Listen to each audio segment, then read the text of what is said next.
Hello, ladies and gentlemen, Poke fans alike, to the BDSP Sinnoh Festive Tournament. This is the time where we'll bring back your childhood memories of the Sinnoh region and see Sinnoh Pokemon in action with some of the top players in the region. Again, my name is Marky Strom, and here with me is...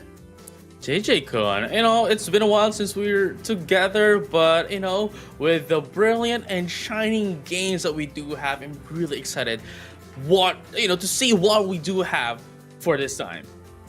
Yes, it's very, very, very exciting to see what we've got in store for you. And without further ado, why don't we get to our first trailer?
Oh, so much nostalgia for Pokemon Brilliant Diamond and Shining Pearl. It's like going back in time, but not really, because that's the other game that we're going to be talking about in a little bit. But, it's just great that they added so many interesting tidbits for this next game we're going to be talking about. Like, for example, the Conclave Library, where you can check out all of these cool tidbits of information of, for example, how Manaphy came to be and what Pokemon you need to bring with you. It's really great how they were able to link this with what we're going to be talking about in a little bit. It's a really fun game. What did you think, JJ? You know, when I first saw the trailer of this game, I just really got hooked up from that moment, and it's just I've been playing it a lot, and it is the reason why I kind of broke my body clock, so I'm kind of not sleeping playing this game, and I believe you are as well. Your body clock is kind of Yeah, broken right now. yeah. You're still trying to fix it. About playing this Like, game, but it was a really great game, I'd have to say. yeah, literally, quote unquote, going back in time Mm-hmm. from the Sinnoh region, from Brilliant Diamond and Shining Pearl, all the way back to the Sui region with all sorts of cool variants that are also available Pokemon wise. Mm-hmm. Why don't we show them the trailer of Legends of Arceus?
What a game this is. Oh my gosh, JJ, this is one for the books. This is what everyone in the Pokemon community has been waiting for. This game where you're just really able to be one with the Pokemon and really figuring out how it was in the past without a Pokédex. Using those wooden Pokeballs and catching these scary creatures that you really don't know much about yet. So this is such a fascinating world. Previously in the previous games, it was the Pokemon. It were the Pokemon that were hiding in tall grasses. But for Pokemon Legends Arceus, it's for the past history, it's kind of the opposite. It is the humans. It's the trainers that's hiding on tall grasses to catch these Pokemon. And I hope you guys experience all the fun for playing Pokemon Legends Arceus. Yep, I got my shiny charm, so the post game is so much fun catching all those shiny Pokemon. But you know what? Why don't we get back to what happened in the future? Isn't that so interesting? Since this is a game, the future of the past, which is our present. So literally, we're going back to the future because Hisui is the previous Sinnoh region. Right. So why don't we talk about this little tournament that we have in the Sinnoh region a few years later, the Sinnoh Festive Tournament. And without further ado, here are our competitors. We got Nai Ka-chun from Hong Kong, Brian Lee from Malaysia, Jay Ramon from Singapore, we got Chang Chia Hao from Taiwan, we got Nikki Ke from the Philippines, we got Sarah Nomais from Thailand, we got JSDO from Malaysia, and finally another Brian Mendoza, we'll call him Sinnoh from now on, from the Philippines. Right, really interesting players that we have here. Of course, the distributions of the representatives, and I'm just really excited to see which one's going to be, going against who. It could be Philippines going against Philippines or Malaysia going against Thailand. We'll find out. And here we have it, the brackets. As you can see, first thing that you'll notice that JSDO is currently on the semifinals. This is due to the fact that there was an official rule violation. That's why we're moving immediately, JSDO into that the semifinals bracket. But other than that, of course, we're going to go, to the the standard, the normal what do you call this? The normal program. We have Brian Lee versus Brian Mendoza into the first match. Now we have Chang Chia Hao versus Jay Ramon, and then we'll immediately move into Nikki K against Sarah Nomais, and then of course after that we'll find out who's gonna be fighting whom into the semifinal match, and then of course whoever's gonna be winning the semifinal match would be moving on to our grand finals. Yes, and of course we're playing single elimination and best of 3. So three games, right, per match. So let's a maximum of 3 games. Yeah, exactly. So without further ado, why don't we go and check out the prizes? I mean, I'm very excited for this. We've got these super cool Pokemon collection by Secret Lab Titan Evo 2022 model. This is something I wouldn't mind getting myself. Hello, the Pokemon Company. I mean, we have to consider as well, right, that the winner can only choose one. Could it be the 025 edition or the 006 edition, which is of course the Pikachu or the Charizard. So whichever is not going to be chosen, perhaps Marky, we could we could raffle that off. Let's raffle it off. Let's see which one gets the appropriate chair. Anyway, so those are the prizes. Let's get everyone excited for those because I'm sure a lot of people want to get their hands on these awesome prizes. But why don't we check out the first match?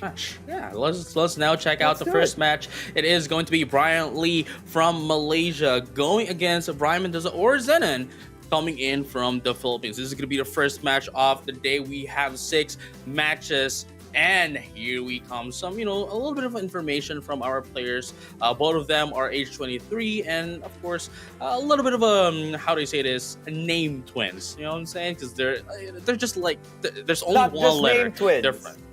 Yeah, not just name twins. They have the same age. Like literally, they're both playing technicians here, and they got both speed boosters from that Blaziken side.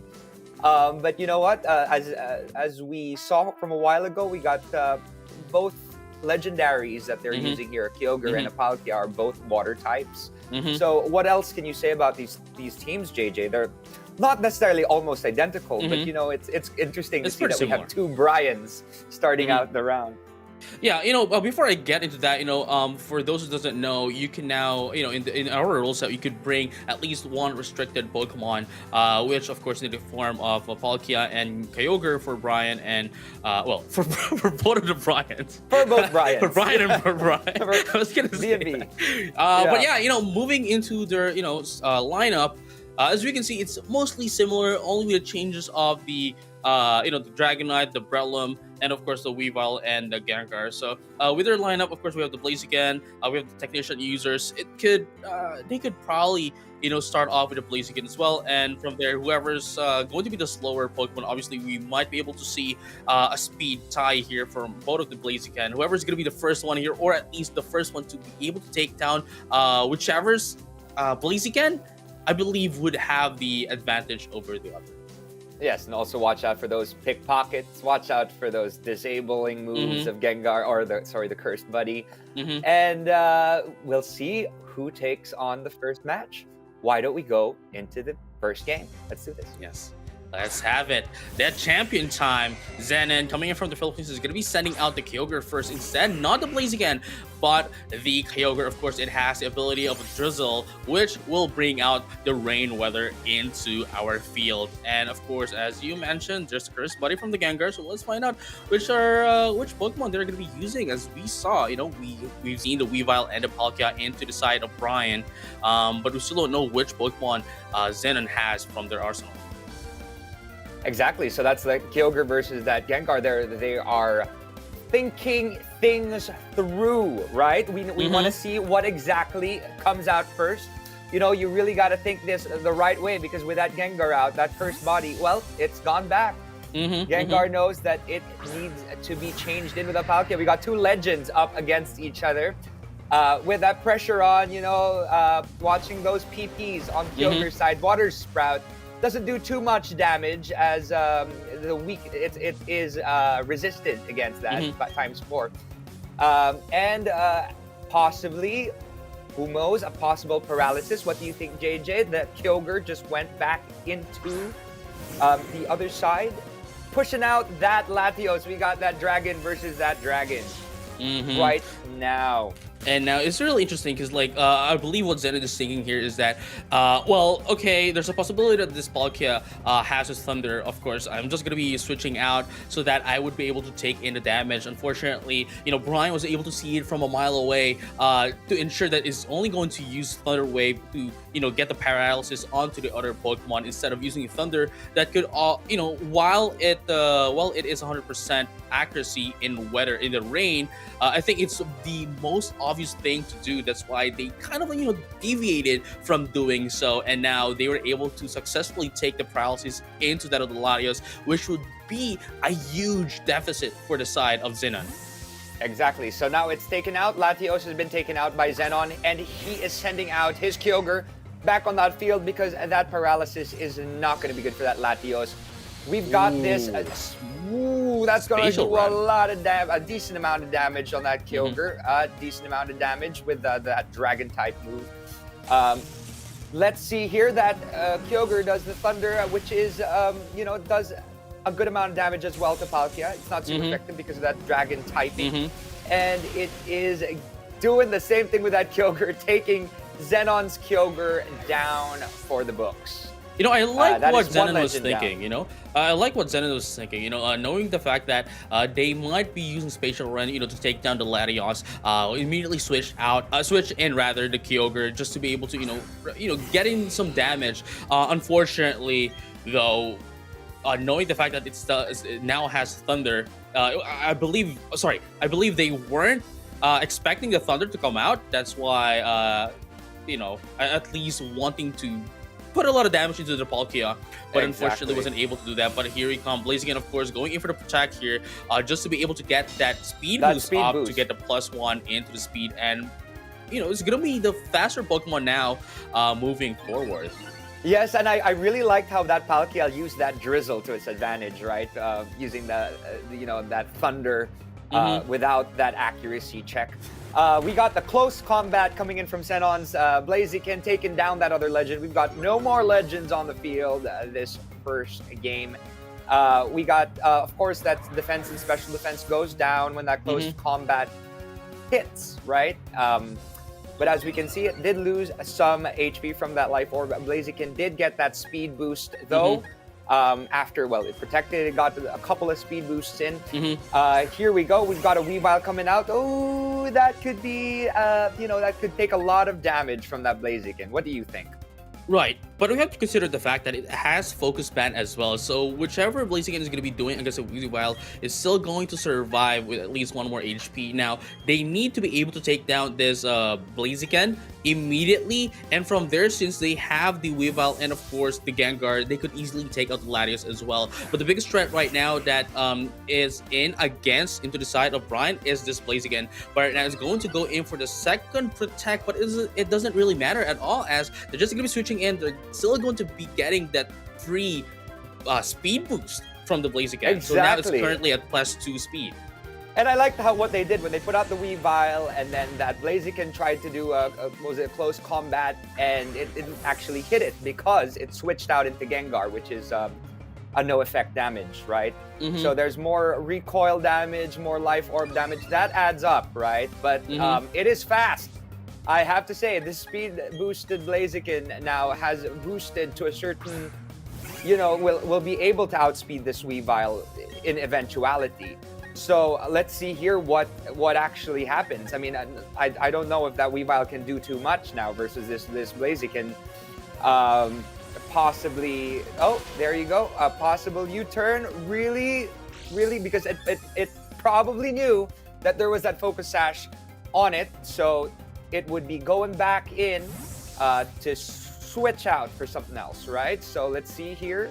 With that pickpocket, though, that Life Orb was stolen from that Blaziken. So, that which extra damage. Which is actually more of a disadvantage for the Weavile, because now that it has a Life Orb, now you're going to be able to attack the Latios. The U-turn is just used to essentially, dominate and, showing their dominance in a way, right? Because it's still going to have some recoil damage. Now, it's just switching out the Latios to, essentially sacrifice it. So it's more of a lamb. right? It's more of a show off into the side of Zen. And like, you know what? You can take out my Latios. You're gonna be taken out anyway because you have the pickpocket and you have my Life Orb. So it doesn't really matter at all. Oh my gosh, yeah, he used the pickpocket to his advantage. I mean, he knew exactly what was coming for him with that Weavile. And what's cool about having the teams readily available for everyone is that they know exactly what's coming in for them, right? So I'm sure he knew that pickpocket was coming, that Life Orb was going to be taken from him, and it would eventually take down that last HP holding that Weavile up. But congratulations, Sinnoh from the Philippines. I mean, I'm not saying because we're Filipinos we're rooting for you, but we're rooting for you. And that's just one game. That's just one game. That's one game. So hopefully he is able to keep taking the control for the next one. But you know what? More power to Brian. Well, both Brians, right? In both this Brians, next game. So here we go. Without further ado, let's go into the next game. And here we go, the second one. We're going to be seeing Gengar. Of course, now we are seeing the match in the perspective of Zenon. Earlier on, it was Zenon on the other side of the match, but this time we're going to be looking at it into the side of Zenon. And now, of course, it's still going to be the same leads here for both of our trainers with the Kyogre and the Gengar. Yes. And we got that Drizzle out already, fresh off the bat. I mean, sometimes it is counterproductive to have that drizzleability if other Pokemon are actually also benefiting from the weather. So let's see what Brian does in exchange. Will he be switching out? Will he be keeping in that Gengar? So that Gengar was withdrawn. It was withdrawn. It knew what was going to happen. We said there, yes, and that Palkia is out on the side of Brian. Kyogre does do Thunder, does a little bit of neutral damage to that. That Palkia, and it does a good amount of damage. Obviously that Thunder, surpasses the accuracy check and does, the amount of damage that is required to do. Exactly. Due to the rain. So there was a little bit of a chance, that Kyogre would have been able to paralyze the Palkia. But True. here we go. We're essentially seeing the same thing. This is the that same thing over happened, again right? from the Essentially other the same side. thing.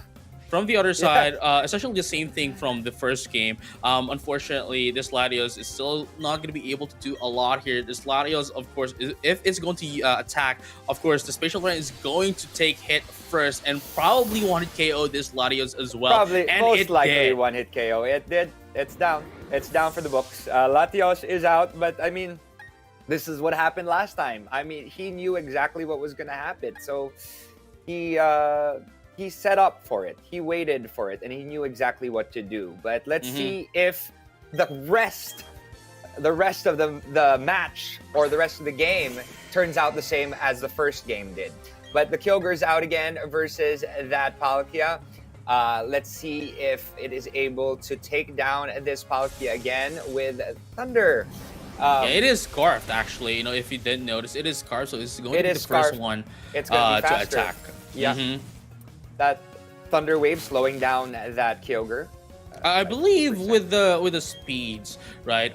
Correct me if I'm wrong here, but I believe with the speeds of Kyogre and Palkia, I think it's still going to be the faster one, despite having the paralysis, just because of the fact that it does have the Choice Scarf. I believe it's still I believe it's still faster than the Palkia, but correct me if I'm wrong here. But it doesn't. Kind of doesn't really matter, as they just need to get this Blaziken up, gets a little bit of a protect here, and essentially gain the speed that they lost again. Exactly. Well, that Palkia is utilizing that drizzle, really hitting that Blaziken with a lot, and that paralysis. Oh, that paralysis! That's gonna be very, very detrimental to the speed boosting abilities of Sinnoh's side, right? It looks like Brian has a little bit of an advantage here, but there's a protect for that extra first speed boost, especially for that Surf. That Surf would have done a lot of damage to that Blaziken. With a little speed boost, I don't know. I don't think it is fast enough to outspeed that Palkia, but let us see. Let us see what happens. Although that Surf does come out, and it really, really is, super effective versus that Blaziken, and it takes it down. Super effective, taking down that Blaziken. Sinnoh just has one last Pokemon left at his disposal, which is that paralyzed Kyogre. I am biting my nails. I hope that he's able to do something about this. The Drizzle comes out again, and let's see here. What will it be doing now? It's, I mean, at full health, but that paralysis will really, really take its toll, right, JJ? Right, and unfortunately, even with this Choice Scarf, it's still not going to be the faster one going against this Palkia. Now, here's the thing. If they can't take out the Palkia, even if they do take out the Palkia, which they did just now, there's still the Gengar and perhaps the Weavile again at the back, which would still be faster against this Kyogre. So we might be looking at a game number 3. I think we're looking at a game number 3 here. This is quite exciting. It's really like, it's really the two Bryans are they know exactly what's gonna happen. So they're very, very much in sync. But I think that we are going for game 3 here, JJ. The Black Sludge, it's healing that Gengar a bit, but he still has 2 Pokemon on his side, Brian. And that Shadow Ball will take down that Kyogre, and that is a GG. That is definitely a GG. And that is a Brian versus Brian spectacular. As we can see, we've got 1 win on Brian's side, 1 win on Brian or Sinnoh's side. And we are going down to a final game. JJ, what do you feel about this particular game? It was actually quite interesting because we did see kind of a snowball into the side of Zenon earlier, but this time we did see how Brian Lee was able to snowball, capitalizing from the advantage that they did get from the early turns of the match. And honestly, going into game number 3, I believe whoever's going to be able to set up first would be the one taking the win. Unfortunately for Yes. Zenon, they made a little bit of mistakes here, especially changing their Pokemons in the middle of, in front of the gigantic Palkia, which was obviously a disadvantage into the side of Zenon. Hopefully that doesn't happen anymore as we are going to be proceeding into game number 3, and let's find out Yes. if they're going to be adjusting their playstyle. And there's also luck. Luck was involved. Brian Lee had a lot of, lucky paralyzing hits, right? Mhm. It was able to really take down, a couple of their mons. But here we go. Without further ado, this is the final game between Sinnoh versus Michael. We got that Kyogre versus Brian. We've got that Kyogre out versus that Gengar. It is identical to the first two. They want to see if they can still use their same tactics to, best the opponent, best the other Brian, right? So we got the Kyogre Weave with that Drizzle ability out, and obviously setting up that rain.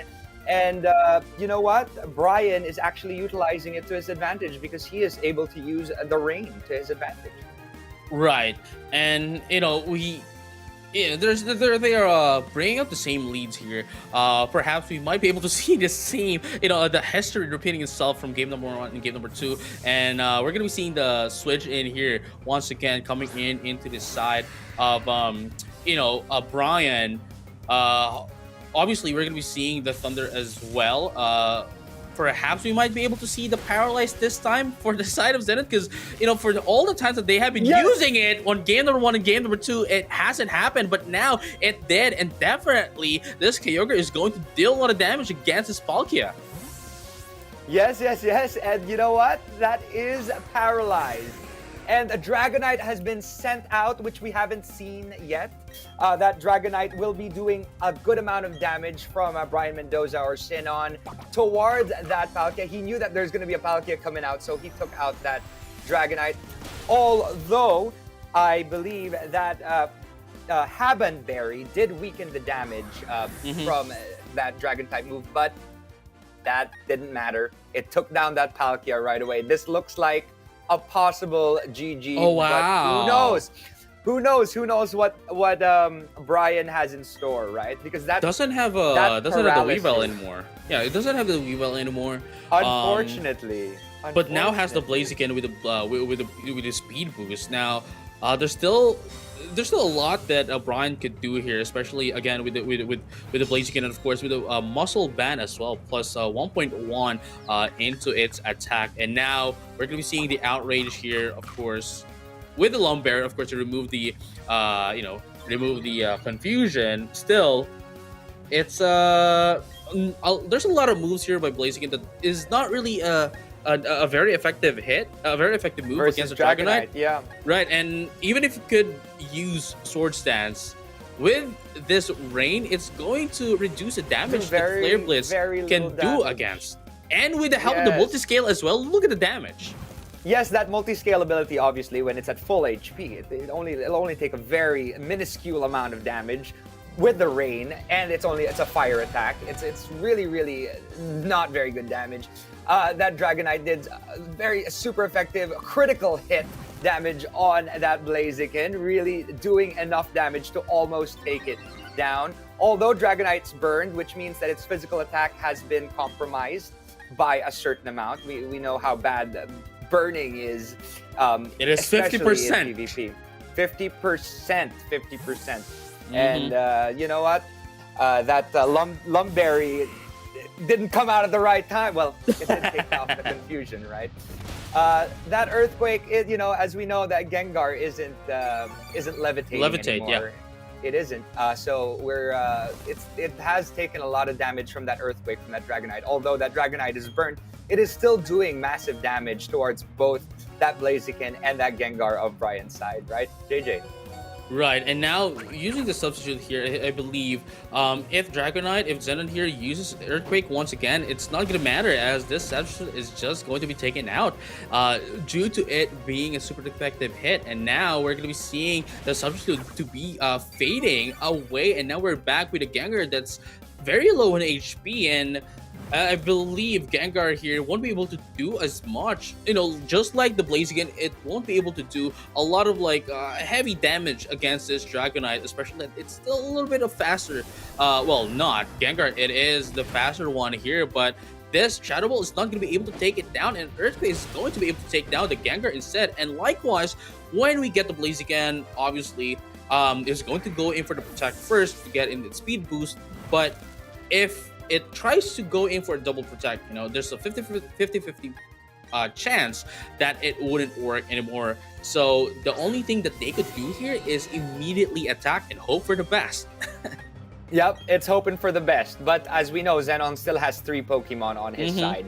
That Dragonite was a really, really good choice because he knew that the Palkia was going to come out in the beginning. So now we're sending out that Kyogre, who is at full health, taking down that, the chance of fire moves doing too much damage on it with that Drizzle.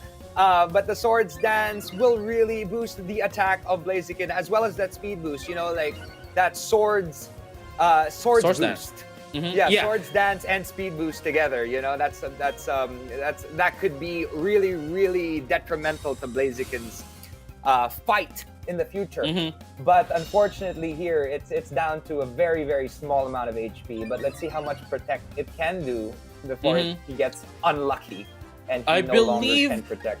I believe Blaziken here needs at least 3, if not 4 speed boosts, so it would be okay. Never mind. It only needs 2 speed boosts to be the faster Pokemon against Kyogre, due to the fact that it is running on, the Choice Scarf, right? Choice Scarf. So it only needed 2 speed boosts to a +2 on speed for it to be the faster Pokemon against a Kyogre. And now, despite it having the very low HP, I think it still has a lot in it. It still has a lot of fight in it. Now the Dragonite, I believe, is still going to be the Dragonite.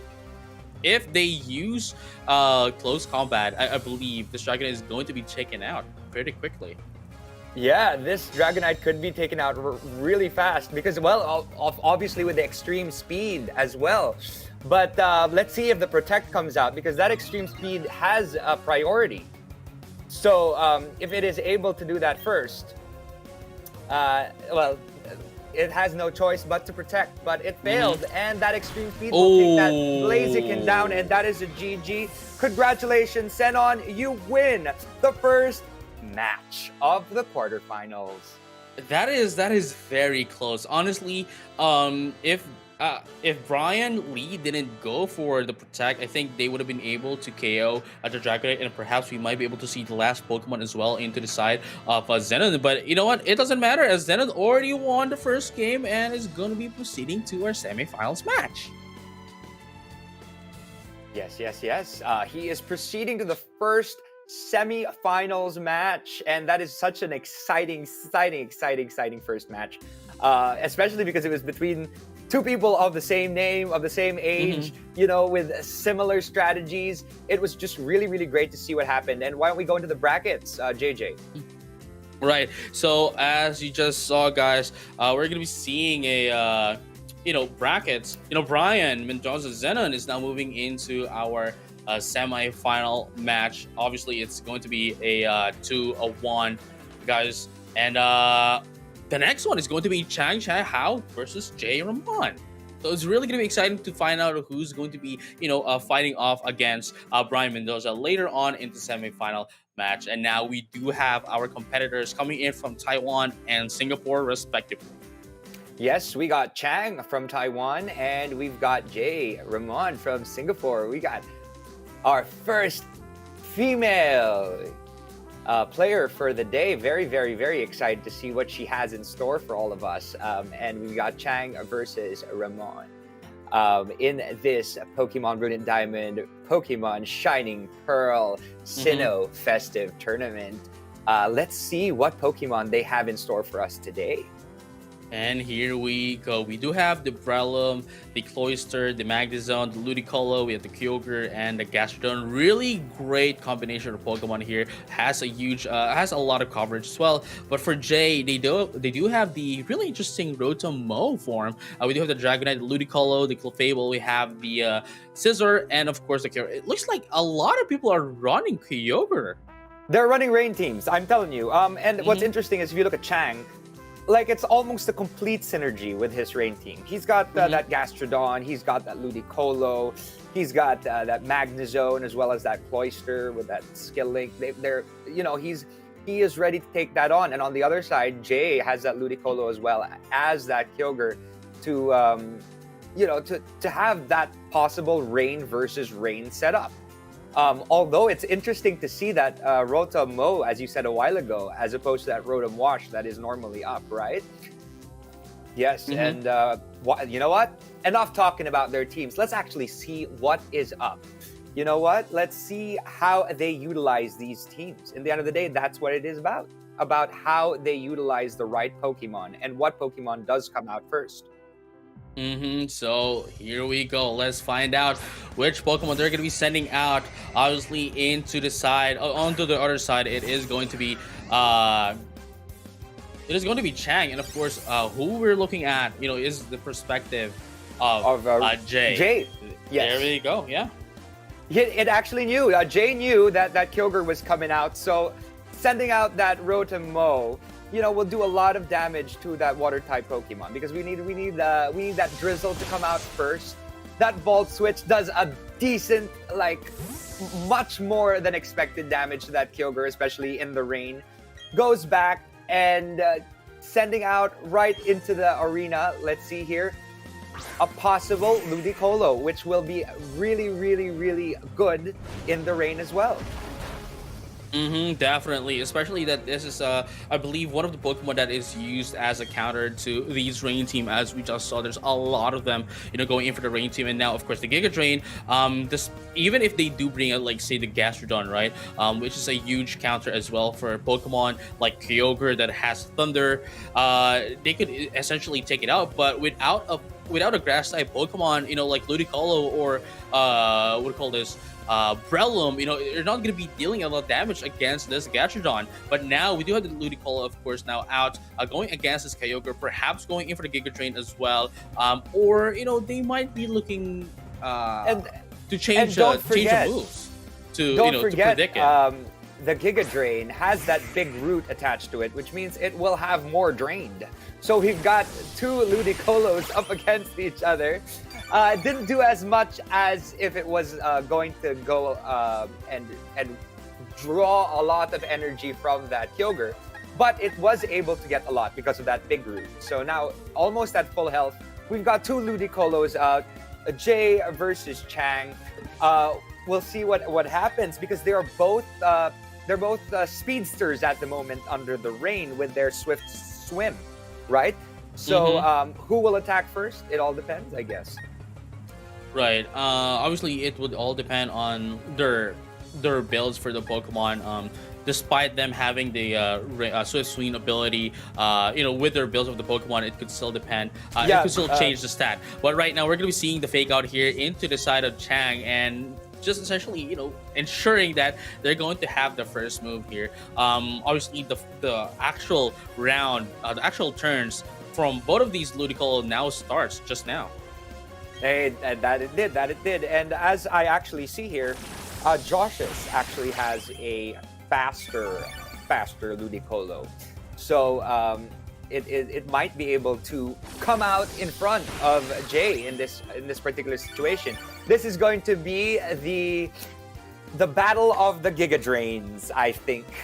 And they're also running two different items. One's running a big root, so actually Josh's might be gaining a lot more from its attacks, while Jay is running an Expert Belt, which boosts the attacks of each of its attacks. So let's see which one will be able to hit harder, right? This is it's the Ludicolo versus Ludicolo game at the moment, right? So and this is go.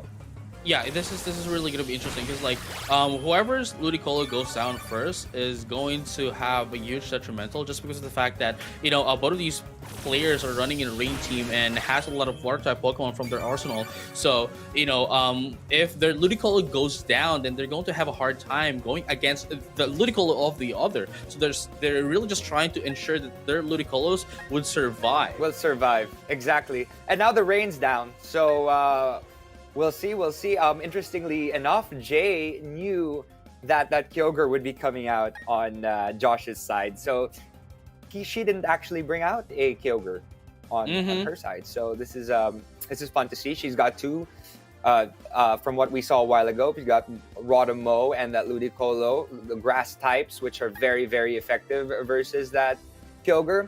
So you know what? If that Ludicolo does end up going down, she still has that Rotom to take over, right?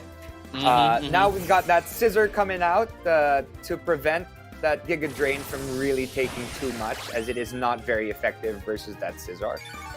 And that Giga Drain does heal him a little bit more than expected because of that big root attached to that Ludicolo. Now the thing here is really gonna be interesting because like what Jay is bringing up here is how do I say this, a counter to a rain team, knowing the fact that what we just saw, that it doesn't have doesn't really have, they don't have a water type Pokemon of their arsenal except for the Ludicolo. Doesn't have the Kyogre as well, so it's really gonna be interesting to find out if they're gonna be able to take down the Ludicolo, and they did with a U-turn as well, and gets the free switch in as well. Now that the Ludicolo is now out from the side of Chang, I think the advantage right now is on the side of Jay, especially with this Ludicolo. I believe we're going to be seeing the Ludicolo pick again. Perhaps, oh, never mind. It's going to be the Rotom. But still, that Kyogre is going to be in for a lot, especially with the Ludicolo and the Rotom into the side of into the side of Jay. Yes. Oh my gosh, that Kyogre has a lot in store for it, because Jay really set up her team to be a counter for a rain team, and she actually utilizes a couple of her Mons to that advantage. As she saw, there were 5 Mons that utilized the rain in the team of Chang or Josh's. So let's see here. We got a couple of electric type Mons out. We got that Magnezone versus that Rotom. So it's all up to choice here, all up to the action of these players. We've got that Magnezone that could potentially, it has that sturdy and that Custap Berry, just in case it takes enough damage. It will be able to be a faster option than the other opponent, because that's what Custap Berry does, right? It actually speeds up your Pokemon if it's in a pinch. So now it... Oh, wow. So it took the Custap Berry, very smart with that trick. It took off the Custap Berry just in case. And from what we were talking about a while ago, JJ, how do you feel this is going to turn out? All right, so now that it does have the really interesting here. Now that it does have the choice scarf, it can only use one more move, right, before it can change up. I believe the best move here would be Will-O-Wisp, and then just change in a Pokemon, into perhaps the Scissor. No, I don't think the Scissor is good. I believe the good one here would be that of the Ludicolo. I think it would have more of a resistance against this Magnezone, and perhaps could deal more damage. I wasn't expecting Chang to bring out the Magnezone, really. That's why I was really kind of how do I say this? Kind of I was anticipating. I wasn't anticipating this Magnezone. I thought it would have been a huge advantage into the side, of course, of Jay. But this Magnezone is actually a huge threat against them. It is. It's a very, very huge threat. Although it is burned, so those it doesn't really have much of a physical attack. So it doesn't matter. But that burn will do a lot of damage on that Magnezone. Although taking that Rotom won't be too much, because it still has that Ludicolo. It has that Custap Berry, so it will be able to move faster, which it was avoided by that Magnezone. Oh no! So that Rotom does go down with a critical hit. Hey, Chang has luck on his side, although he is burned. Let's see here what happens. Who is taken out? As you said, the Scissor wouldn't have been the best option. Ludicolo would have been a better option. But if we're talking about survivability, but now this scissor has brick break, right? It has brick break, and and it has resistance into that of what do you call this? Flash cannon as well from the side of yeah, sorry, Magnezone, right? So it would deal more damage, and perhaps we won't be able to take down this Magnezone quickly as well. And if it does, right, and if it does, then we're gonna be seeing quite an advantage into the side of Jay, especially the Ludicolo at the back could still do a lot of damage. And now Flash Cannon, unfortunately, not gonna be able to take down the Scissor, and there's a retaliation coming in from the Scissor to take down this Magnezone. Yes, it took down that Magnezone pretty good, luckily, but that Life Orb really took down all the damage for that Scissor. So it's one Pokemon versus one Pokemon. That Ludicolo versus that Kyogre. But as we know, Ludicolo will, be at an advantage because of the rain. When the drizzle comes out, it'll be faster, hopefully, than that Kyogre, and we'll be able to really take it down with one Giga Drain. But let's see what happens. Who knows? That Kyogre is scarfed, so it could be quite fast, but not as fast as that Swift Swim Ludicolo. Taken down that Kyogre, and that is a GG for Jay from Singapore. Congratulations to you. You take the first game. Honestly, that Magnezone was just really surprising to see coming in from the side of Chang, and it's a huge threat. It was a huge threat, and if Jay wasn't able to take down the Magnezone, that would have been honestly a game for Chang. Yeah, it was that Flash Cannon. If that Flash Cannon had taken down that Scissor, it would have been a slightly different match, outcome, yeah. Right? So, fortunately, that Scissor held on, and GG, good job to Jay from Singapore for taking on the first game. But we are not done yet. We have one more game, or two, depending Perhaps on how two. well Joshus does. So let's see here. Without further ado, let's go into the next game. There we go. We're going to be seeing the Cloyster out first. Of course, it does have the scaling ability, which ensures that it's, all of its 3 to 5 moves would have the guarantee 5 times of hitting into this Rotom. And, this Rotom is on a huge disadvantage, especially for the fact that there's Icicle moves here from the side of the Cloyster to essentially take it out immediately from the first turn. But it's going to go in for this Volt Switch, which is actually a pretty good thing. But it's going to be holding on with its Focus Sack. Yes, it does, but it actually does go back. That Rotom was able to survive without getting hit by a scary Icicle Crash skill link from Cloyster.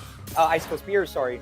But that Icicle Spear does slight amounts of damage to that Scissor. Luckily, it came in and might be able to take on this Cloyster, even if it does do 5 hits. It did get a critical at one point, but it's not going to do too much damage on this Scissor. Although if it was up against that Rotom, it probably would have taken that down right away.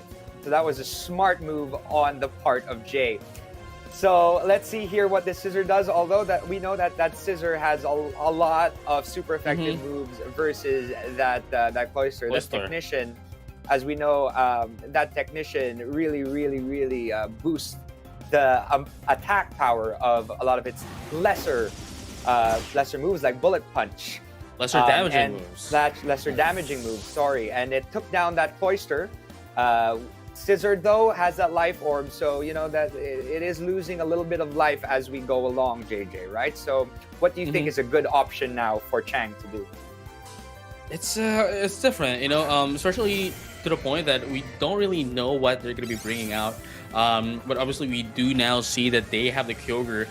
It's not going to be Scissor's not going to be dealing a lot of damage against the Kyogre, but at the very least it would be able to deal a decent amount of damage. So if it could hold on against this Kyogre, then perhaps it could take it down. But obviously the better option here is to just bring out Ludicolo. Hopefully that is already predicted here by Chang from a mile away. And let's find out if they're going to be able to make use of that. Never mind, the Water Spout is going to be used here. It's not going to deal a lot of damage here. Obviously, despite it not being a very effective hit, not a very effective move, it's still going to be dealing this amount of damage just because of the fact that it's Water Spout, and it's in the rain, and it's a stab move as well. Yes, exactly. But now, we've got that Giga Drain that is about to come out, and it is known that Kyogre would definitely switch in. And putting out that Magnezone that we were talking about a while ago, which could do a detrimental amount of damage as this goes along. This is one for the books, as we know that Magnezone is possibly a Pokemon that could be a detriment to the team of Jay.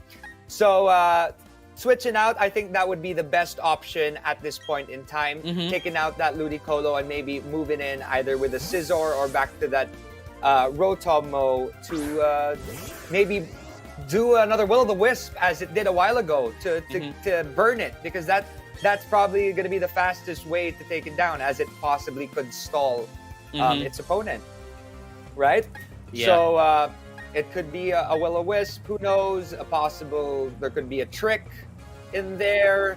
From what I know, I don't think it'll be using its Volt Switch, but it will be using one of the two, either Will-O-The-Wisp or Trick, to try to see if it can take away some of the advantages from that Magnezone, which really, really benefits from the rain.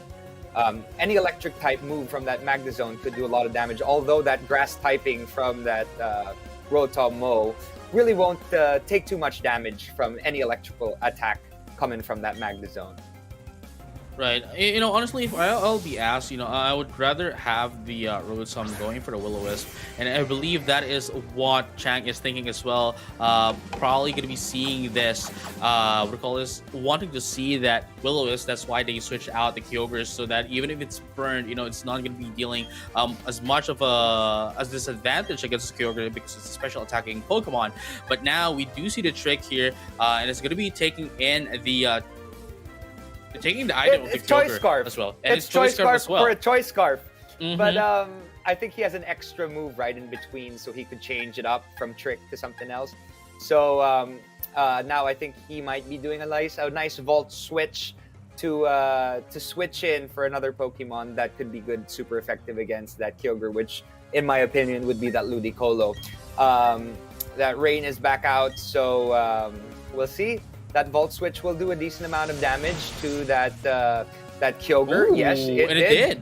It did, and it critical hit. Critical hit as well. Critical hit, but it's going back to save its lawnmower. Save the lawnmower. So the Rotom has gone back, and I think it'll be switched in with one of the two.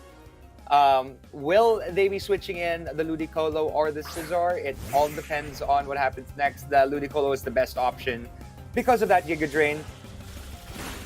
Kyogre knew that was happening, so that Ice Beam, did a decent amount of damage to that Ludicolo. That Rain stopped would be detrimental. Oh no, to that Ludicolo, which could have utilized that Swift Swim to its advantage. So now, the better option would really be to switch out that Ludicolo for something else, because you might be needing it for future use. Maybe to utilize the Drizzle again when that Kyogre comes out. But sending out that Scizor, I'm not exactly a fan of what happened here. There's a huge chance. Well, there was not a huge, but like a chance that this Scizor, could have been frozen, right? Exactly. And even without the Drizzle, even without the rain weather, Ludicolo was still on the advantage against this Kyogre and still going to be able to survive its hit, especially that the Water Spout is not going to be dealing a lot of damage. Now against the Ludicolo, obviously there is the Ice Beam that is a threat into that Ludicolo, but still, with just one Giga Drain, it's going to, perhaps take out the Kyogre as well. Yes. And as we saw here, that Swords Dance boosted it, but I don't know if it can survive one more Ice Beam. So yeah, but it does have the bullet punch anyway. It does have that bullet punch. Yeah, that is true. It's gonna be the faster one. But is it strong enough? Is it strong enough to take It has out Technician. It has the Sword Stance, so I think it is definitely going to be fine. Yes, it is. It is strong enough. And, that Life Orb really going and taking enough damage from that Scizor to almost take it down. Maybe for one last savage hit versus this Magnezone. Probably a nice, let's see here. What it has, a Brick Break to maybe end this for the taking. Oh, the Magnezone is the faster No. Pokemon.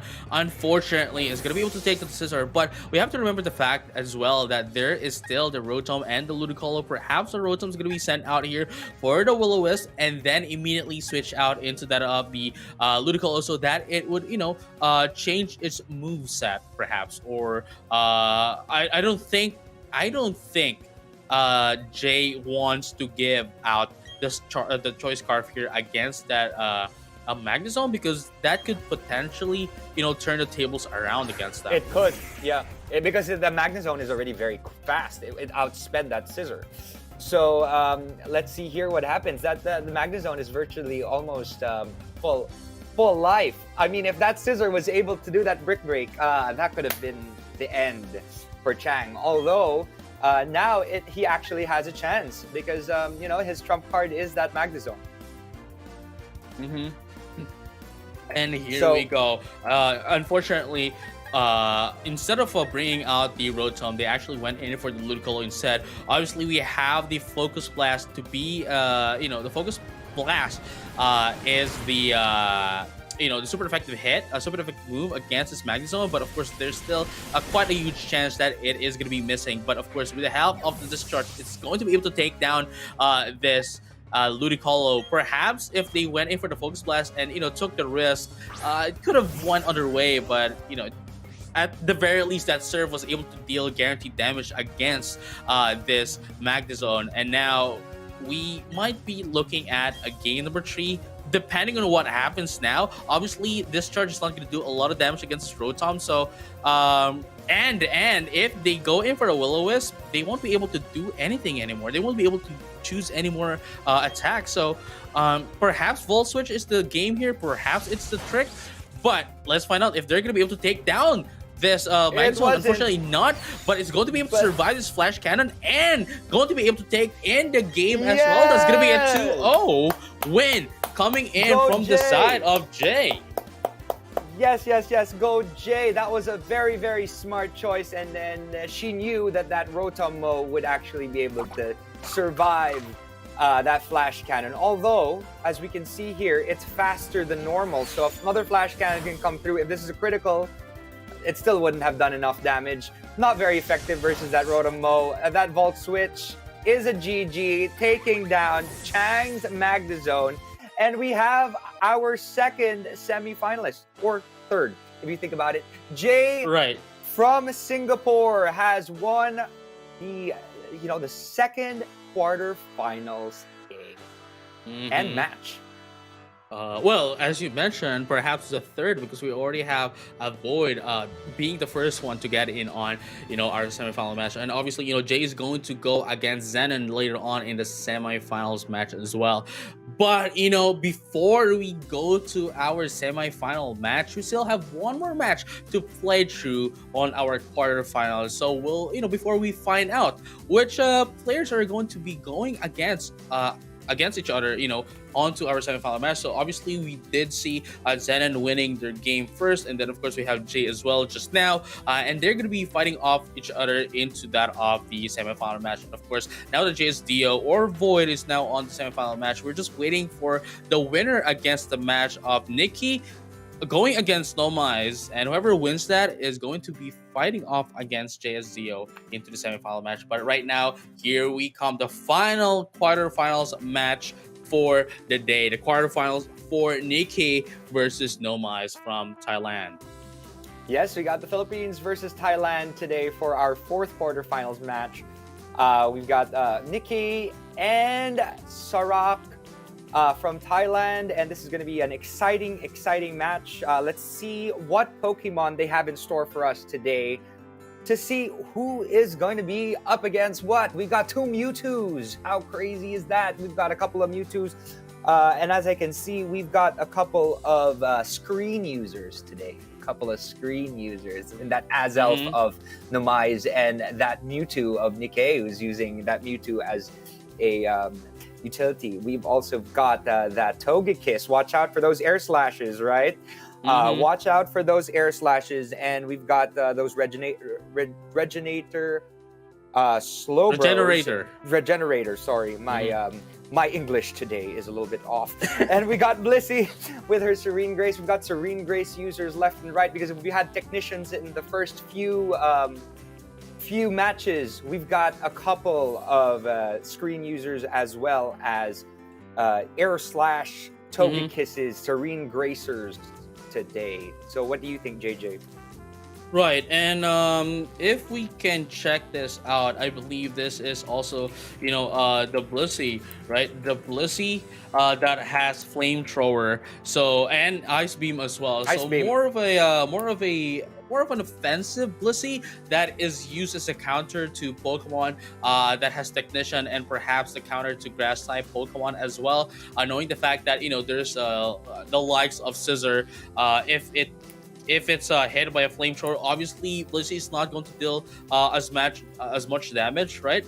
But number one, it is a super effective hit, and number two, it does have Serene Grace, so there's more Serene chances Grace. of it actually getting the burn against a Pokemon that is going to, have it attacked on. But likewise for Ice Beam as well, have higher chances of actually freezing its opponent. But right now we're going to be seeing, the Azelf going to be the first one to be brought out here, but into the side of into the other side, we're going to be seeing the Mewtwo as well. Oh, both of them are actually screen setters. Yes, they're both screen setters. Azelf on Nomai's side, and on Nikki's side, we've got that Mewtwo. So they're both setting up their screens at the moment. We have got that Mewtwo with that light clay, so that's going to prolong those screens. They're both screening themselves now, so this is like a little bit of a stall for both sides. So let's see what happens here. We got the two psychic giants going up against each other. That Azelf didn't take too much damage, although that flamethrower, is gonna do a bit of damage to that Mewtwo. Oh, burning it. As well. Unfortunate.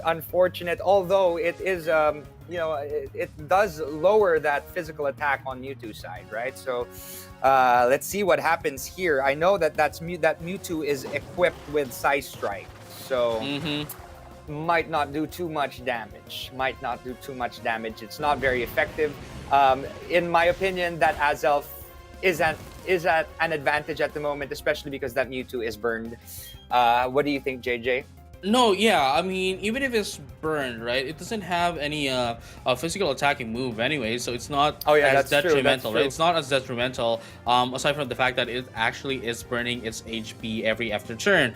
But we do have to remember that they've already set up the screens, and at this point on, I think they just have to either, burn out the screen of the other instead of instead of choosing a different Pokemon. But unfortunately, but for the side of Nomais, we're gonna be seeing a switch in here going into the Overboot, which is their own Mewtwo, and I believe this Mewtwo is more of an offensive This Mewtwo is an offensive Mewtwo. Yeah, than that of Nikki's own Mewtwo here. Of course, bringing that Bright Powder. We have the Nasty Plot, Ice Track, Flamethrower, and Ice Beam. Exactly. So, watch out on this side, Nikki. Watch out for that Mewtwo because it's more of that physical side. Although it does have that recover, it will be able to recover from the attacks, which gives time to Nomais to set up, to give it a little bit of a nasty plot. That sharp raising of attack could really be detrimental versus that Mewtwo. So he knows that he might be needing to switch in. Maybe or possibly putting out a barrier or a light screen, and there you have it. There is another barrier, there's a reflect to boost its physical defense. Did a bit of damage, but it's not very effective on the side of Nomais. Although, as we said a while ago, Nick Hayes' Mewtwo is burnt. So, it will be suffering every turn from those burns. Right, and now, it's still quite a detrimental hit here for the side of for Nikki, just because of that burn. It's still a lot here, and now look at this. Side Strike is still not doing a lot of damage, and since it's not doing a lot of damage, it's giving room, to Nomais to just use that Nasty Plot. So it could set itself up, and from there just attack the moment it perhaps even get its own setup. Yes, that nasty plot is nasty. Once it's completely boosted, it can like literally sweep an entire team, regardless of that, regardless of the light screen and that reflect. So we'll see what happens here. As we can see, it already has 2 boosts. Maybe with enough, and enough stalling, it would get enough nasty plots to be able to just sweep the entire team. And as we see there, it's a critical hit. That Mewtwo has come down on the side of Nikkei. And that boosted Mewtwo is quite strong. And as we see, the light screen did wear out. Right, and now we do see the Togekiss here with that of what do you call this? The Choice Scarf, right?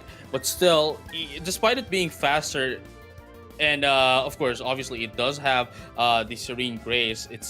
It's going to go in for the Shadow Ball, perhaps trying to take down this Mewtwo. But of course, we did see the Nasty Plot, so it's going to lessen the damage that is going to be taken from the Shadow Ball, and it's going to be able to survive. I believe the better option for that end is to make use of the Air Slash and hope for the best. Hope for the best. As that was the best. as I just said, the Nasty Plot is going to be able to bring out the defenses up from this Mewtwo, and obviously was able to survive. If they didn't have the Nasty Plot, then perhaps they might have been able to KO this Mewtwo, but unfortunately that isn't the case. And now this Mewtwo is just going to sweep everything down into the side of Nicky. Literally gonna sweep everything. Although, I mean, it did have that, it got burnt, so it didn't really matter. It is going down for the kicks, even with that, that shell smash. That's it. That's it for it. With that burn in tow, that Cloyster will come down right away. So that is a GG. Sorry, Nikki. We've got the first round to Numais from Thailand, who used that Mewtwo and really swept the competition. Those nasty plots, a couple of nasty plots, were able to really, survive that Togekiss's Shadow Ball. That was one of the most fascinating parts of it. I thought that it was going to be taken down. Did you think that it would go down, or did you think that it would survive? Honestly, I really think that it would survive. And as I mentioned, I think it would have been a better play to go in for the Serene Grace, perhaps for the first time that it was out in the field, just to get in the flinch, of course, with the Air Slash, rather, getting the flinch with the help of the Serene Grace, and from there, get in. Well, never mind. Actually, we can't do that. It could either go in for just the Shadow Ball or the Air Slash. Obviously, we did see the special defense down, drop, with the help of the Serene Grace to increase his chances to drop it.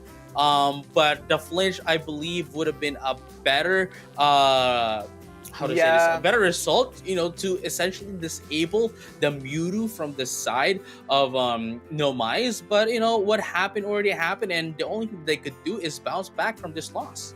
It was a coin flip, literally. It was a coin flip, yeah. I was also thinking that the Air Slash could have probably been the better option.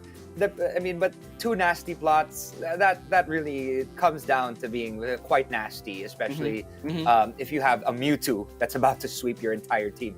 But without further ado, let's go into the next game. All right, here we go. We've got that Blissey out. And we've got 2 Serene Gracer users at the moment. We've got that Air Slash and that nasty flamethrower with a higher chance of burning its opponent. But, there's a special attacker on Togekiss's side, so it doesn't really matter in this particular situation. But let's see here. With that Air Slash, we're going to start that off to see if it's able to get its first flinch in. Oh, it didn't. Unfortunately. Did not get its first flinch. It didn't. Even with the Serene Grace. It didn't. Blissey didn't leave the chance to that flamethrower. It automatically paralyzed that Togekiss, which will be a problem. In the future. Although now we've got a speed booster. We've got that Blaziken coming out, which is obviously very, very super effective against that Blissey. Ice Beam has a high chance, but it actually is a fire type mon, so it's not going to be frozen. We've got this close combat possibly coming out, which could take down that Blissey. Although that Quick Claw made it use Thunder Wave first, oh no, it could actually cause this Blaziken to not hit. It might be fully paralyzed, but the close combat is hitting it, and it takes down that Blissey. So congratulations. That was a good oversight that that Blaziken was able to take down that very scary tanky Blissey. You need a physical type Mon versus that Blissey. Although it was able to paralyze 2 of the Mons on the side of Nikkei, so who knows what will happen now. All right, and we have to remember the fact that it was Nomais that has the advantage of a point against Nikki, so it's really hugely detrimental here into the side of Nikki, especially that both of their Pokemon are now paralyzed. With the help of Reflect, it's just going to reduce the damage, and obviously it still does have the what do you call this? The Reflect, and of course the Light Screen later on after this, and from there the the Mewtwo can just set up itself once again.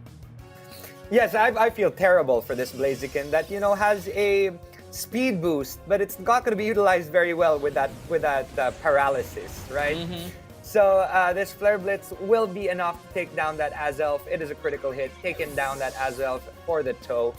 Nikki is coming back with a vengeance, although with 2 Mons paralyzed, who knows what will happen. That Life Orb really taking a lot of damage, chipping away at that Blaziken with a boost in speed, but still paralyzed. So there's that chance that it won't attack. And against this MVP of the team of Nomais, the Mewtwo has come out again, and it is waiting to take its control. Now, at this point, I think Nomais would want to be predicting this Protect, or perhaps a Detect, rather, into the Blaziken, and to get a free turn of setup. And from there, I think if it does, then well, never mind, it didn't. I mean, because if it did, right, if they were able to predict that attack from the Blaziken, they would have been able to get in a free turn of setup with that of the Nasty Plow. But at this point on, it's almost as if it doesn't really matter as much. Yes, the Blaziken is faster than this from that of the Mewtwo, but in terms of the damage, even if Blaziken becomes first, right, it could deal a lot of damage against this Mewtwo. The Mewtwo will still be able to survive just because of the fact that it has the screens up, and from there, the Blaziken would just take itself out because of the recoil damage from the Flare Blitz and of course the Life Orb. True.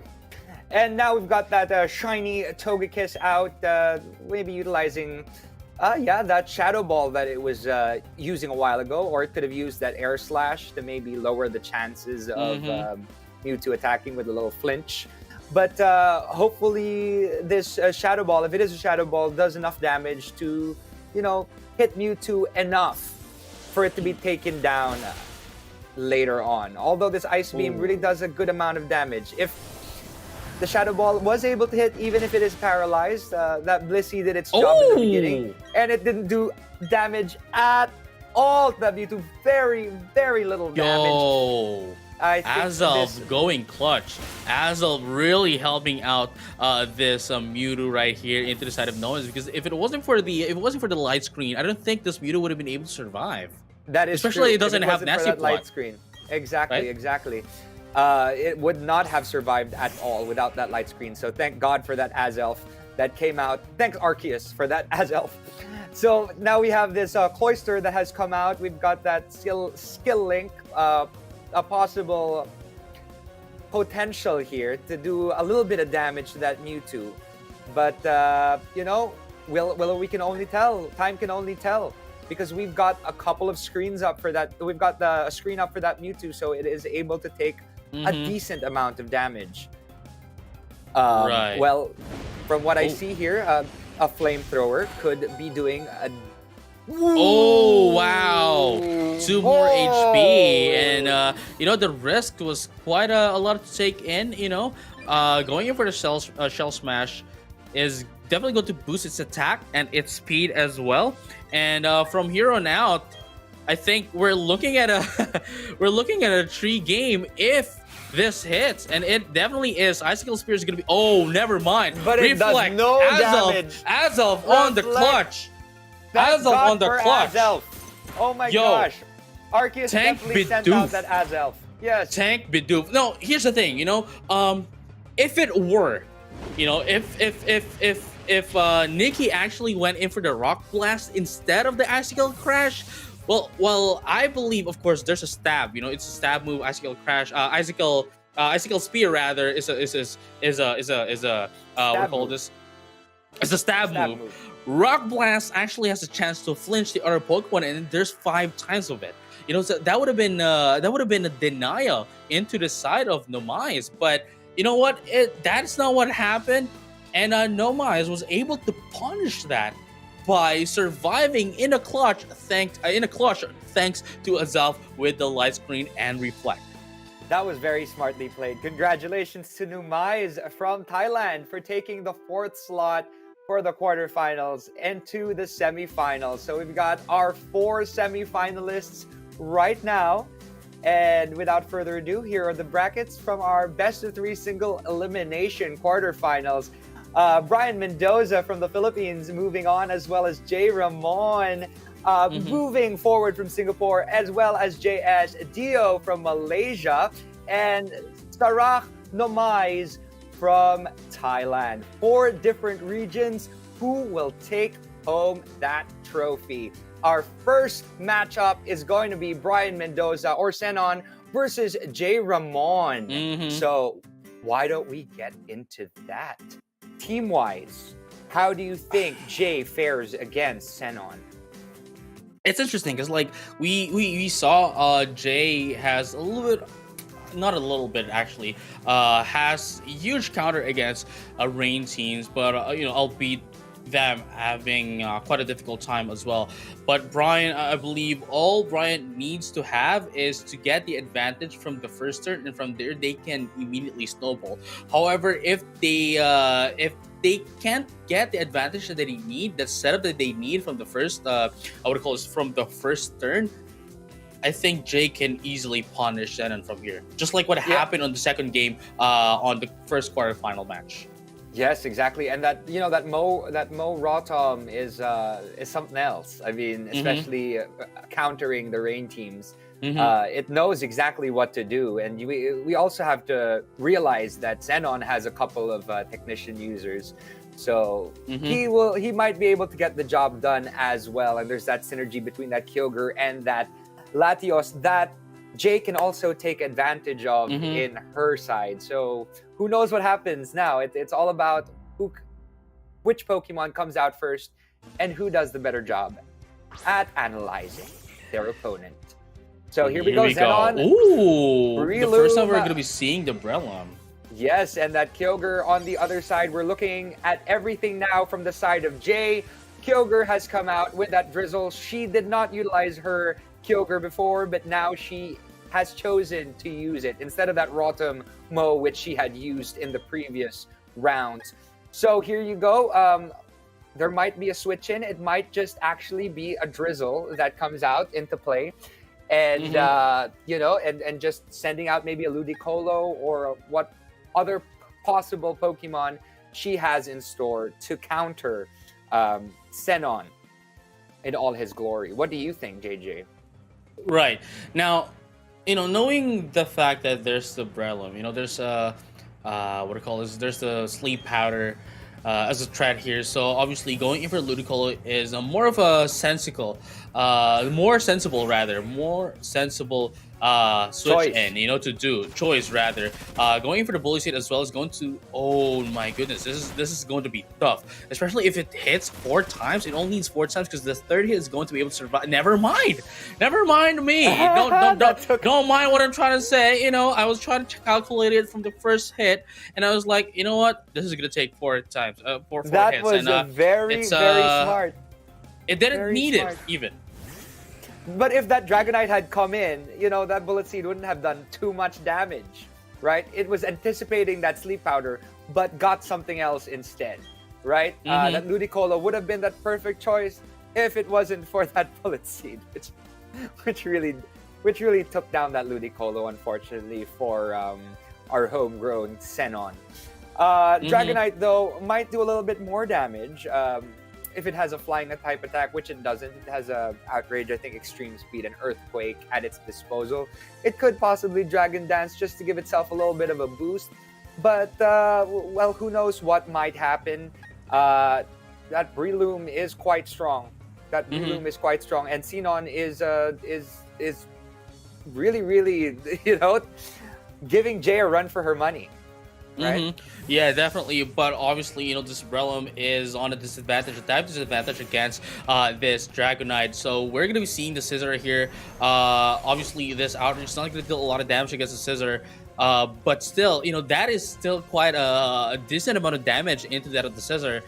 I'm not sure, however, what Zenon is going to be doing against this Dragonite, especially it's still on its full HP. It still has the multi-scale, so it's still not going to deal a lot of damage against this Dragonite. So that's going to be the second attack, the second dragon, the outrage rather.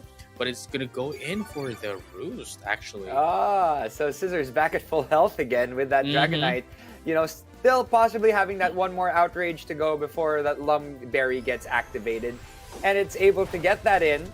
But we know that that Lum Berry is going to activate for that confusion Mm-hmm. to set Mm-hmm. him right back to where he started versus this Scissor. So he could, jump into a new set of outrages. Oh. But that Scissor is now able to Swords Get a Dance plus and really two. boost its attack sharply. Mm-hmm. Gets a plus two on Ooh. attack. Exactly. So this Dragonite, but the thing is, Dragonite still has its multi-scale up, so that Mm-hmm. first attack might not be doing as much damage as we had expected from that Scissor with that Swords Dance, right? So who knows? Who knows what It's gonna be interesting. potentially go. Exactly. Yeah, it's gonna be interesting just because of the fact that we do know for a fact that this Scissor can survive all the hits from Dragonite. Obviously, the outrage is not a very effective move, but this Earthquake could potentially deal more damage from the Scissor. But even then, Scissor still has Roost and could still recover its health, and from there, could essentially just tank in the damage coming in from the Roost. And let's find out if it would. And now we're gonna be seeing the Earthquake here, gonna be dealing some damage into Scissor, and as I mentioned, it's still going to be able to survive from the hit even after the critical hit. And now going back into the roost to recover some health, so it could just easily tank out the damage coming in from the Dragonite. Exactly. I don't know. Maybe that Dragon Dance would have been the better option. But let's see here how much Earthquake will be able to do versus the Scissor, who, could be spamming that Roost for the next couple of turns. This Earthquake will do that damage and that outrage. At the end of the day, there's no more Lumberry to cover the confusion coverage of that outrage. So, who knows what could happen? She could actually go for that Dragon Dance. Mm-hmm. Jay might actually go for that Dragon Dance just for the potential setup so that the Earthquake will be doing a little bit more damage in the coming turns. Mm-hmm. But maybe she might switch in another Pokemon. What other Pokemon she has? Just probably got that Kyogre because that Ludicolo did come down because of Xenon's Breloom's attacks. That really caused a lot of pain on the side of Jay. So we got that Drizzle back out again. That Rain is out again. Scissor now has roosted to full health and is ready to take on this Kyogre for what it's worth. Will this Kyogre be doing a water type attack or a electric type attack? I don't know. Maybe the water type water spout would be the better option, as it is a stab attack. So who knows what will happen next? So what do you think, JJ? Do you think that Scissor will be staying in? I believe so. Obviously it could be. Would be able to survive? Oh, never mind. It wasn't able to survive this. It's not gonna This survive heavy water spout dealt a lot of damage with the help of the stab and of course the rain. But I think that would have been because earlier on I was thinking, perhaps Dragonite or the Dragonite would have been a better option, knowing the fact that this Scissor is mostly guaranteed to use Roost, and it did. But this Kyogre switch, and while it gave a free recovery for the side of Zenon, still wasn't able to survive Kyogre's hit with the water spout. And now Breloom going against this Kyogre, I'm not sure if this is going to be able to survive and it did actually It with the does. choice It scarf. does. Sorry, not choice With scarf, but a rather this with focus sash. a Focus focus sash. sash. Right, but the Exactly. bullet seed though, actually it didn't go for the bullet seed. First, it went in It for the put spore, it to sleep. put Oh it to sleep, yes. and Very smart choice. it can use Swords Dance first, right? It could use Swords Dance first and then go in for the bullet seed. Perhaps that might be the case here. That could be used against the Dragonite as well, just because of the fact that the first hit would be activating the multiscale, and the remaining hits would not be affected by the multiscale. Yes, exactly. So that Breloom is a quick advantage because of a sleeping Kyogre, which means that it could go straight for the Bullet Seed, or it could have actually gone for that Swords Dance. But that Bullet Seed is a smart option as well. It was able to do 3 hits, taking down that Kyogre for what it was worth, and but it only has that 1 HP left. So this Dragonite, with a singular extreme speed, could take this Breloom down. But who knows what will happen? We have 2 Pokemon on the other side. We've got 1 Dragonite on Jay's side at the moment. And yeah, from what we see here, that Dragonite did take down that Breloom, and we've got 1 Pokemon on Jay's side, which is the Dragonite, versus Sinnoh's side, which is that Blaziken. This could be an interesting battle right here because we got that Life Orb Blaziken on the side of Sinnoh, as well as that Dragonite, which could be at an advantage at the moment because it has that Earthquake, which could really take down that Blaziken. Although there is that Protect for that first speed boost. So maybe the Dragonite could have done a Dragon Dance if this Protect does come up. I think that would be the best option, yeah.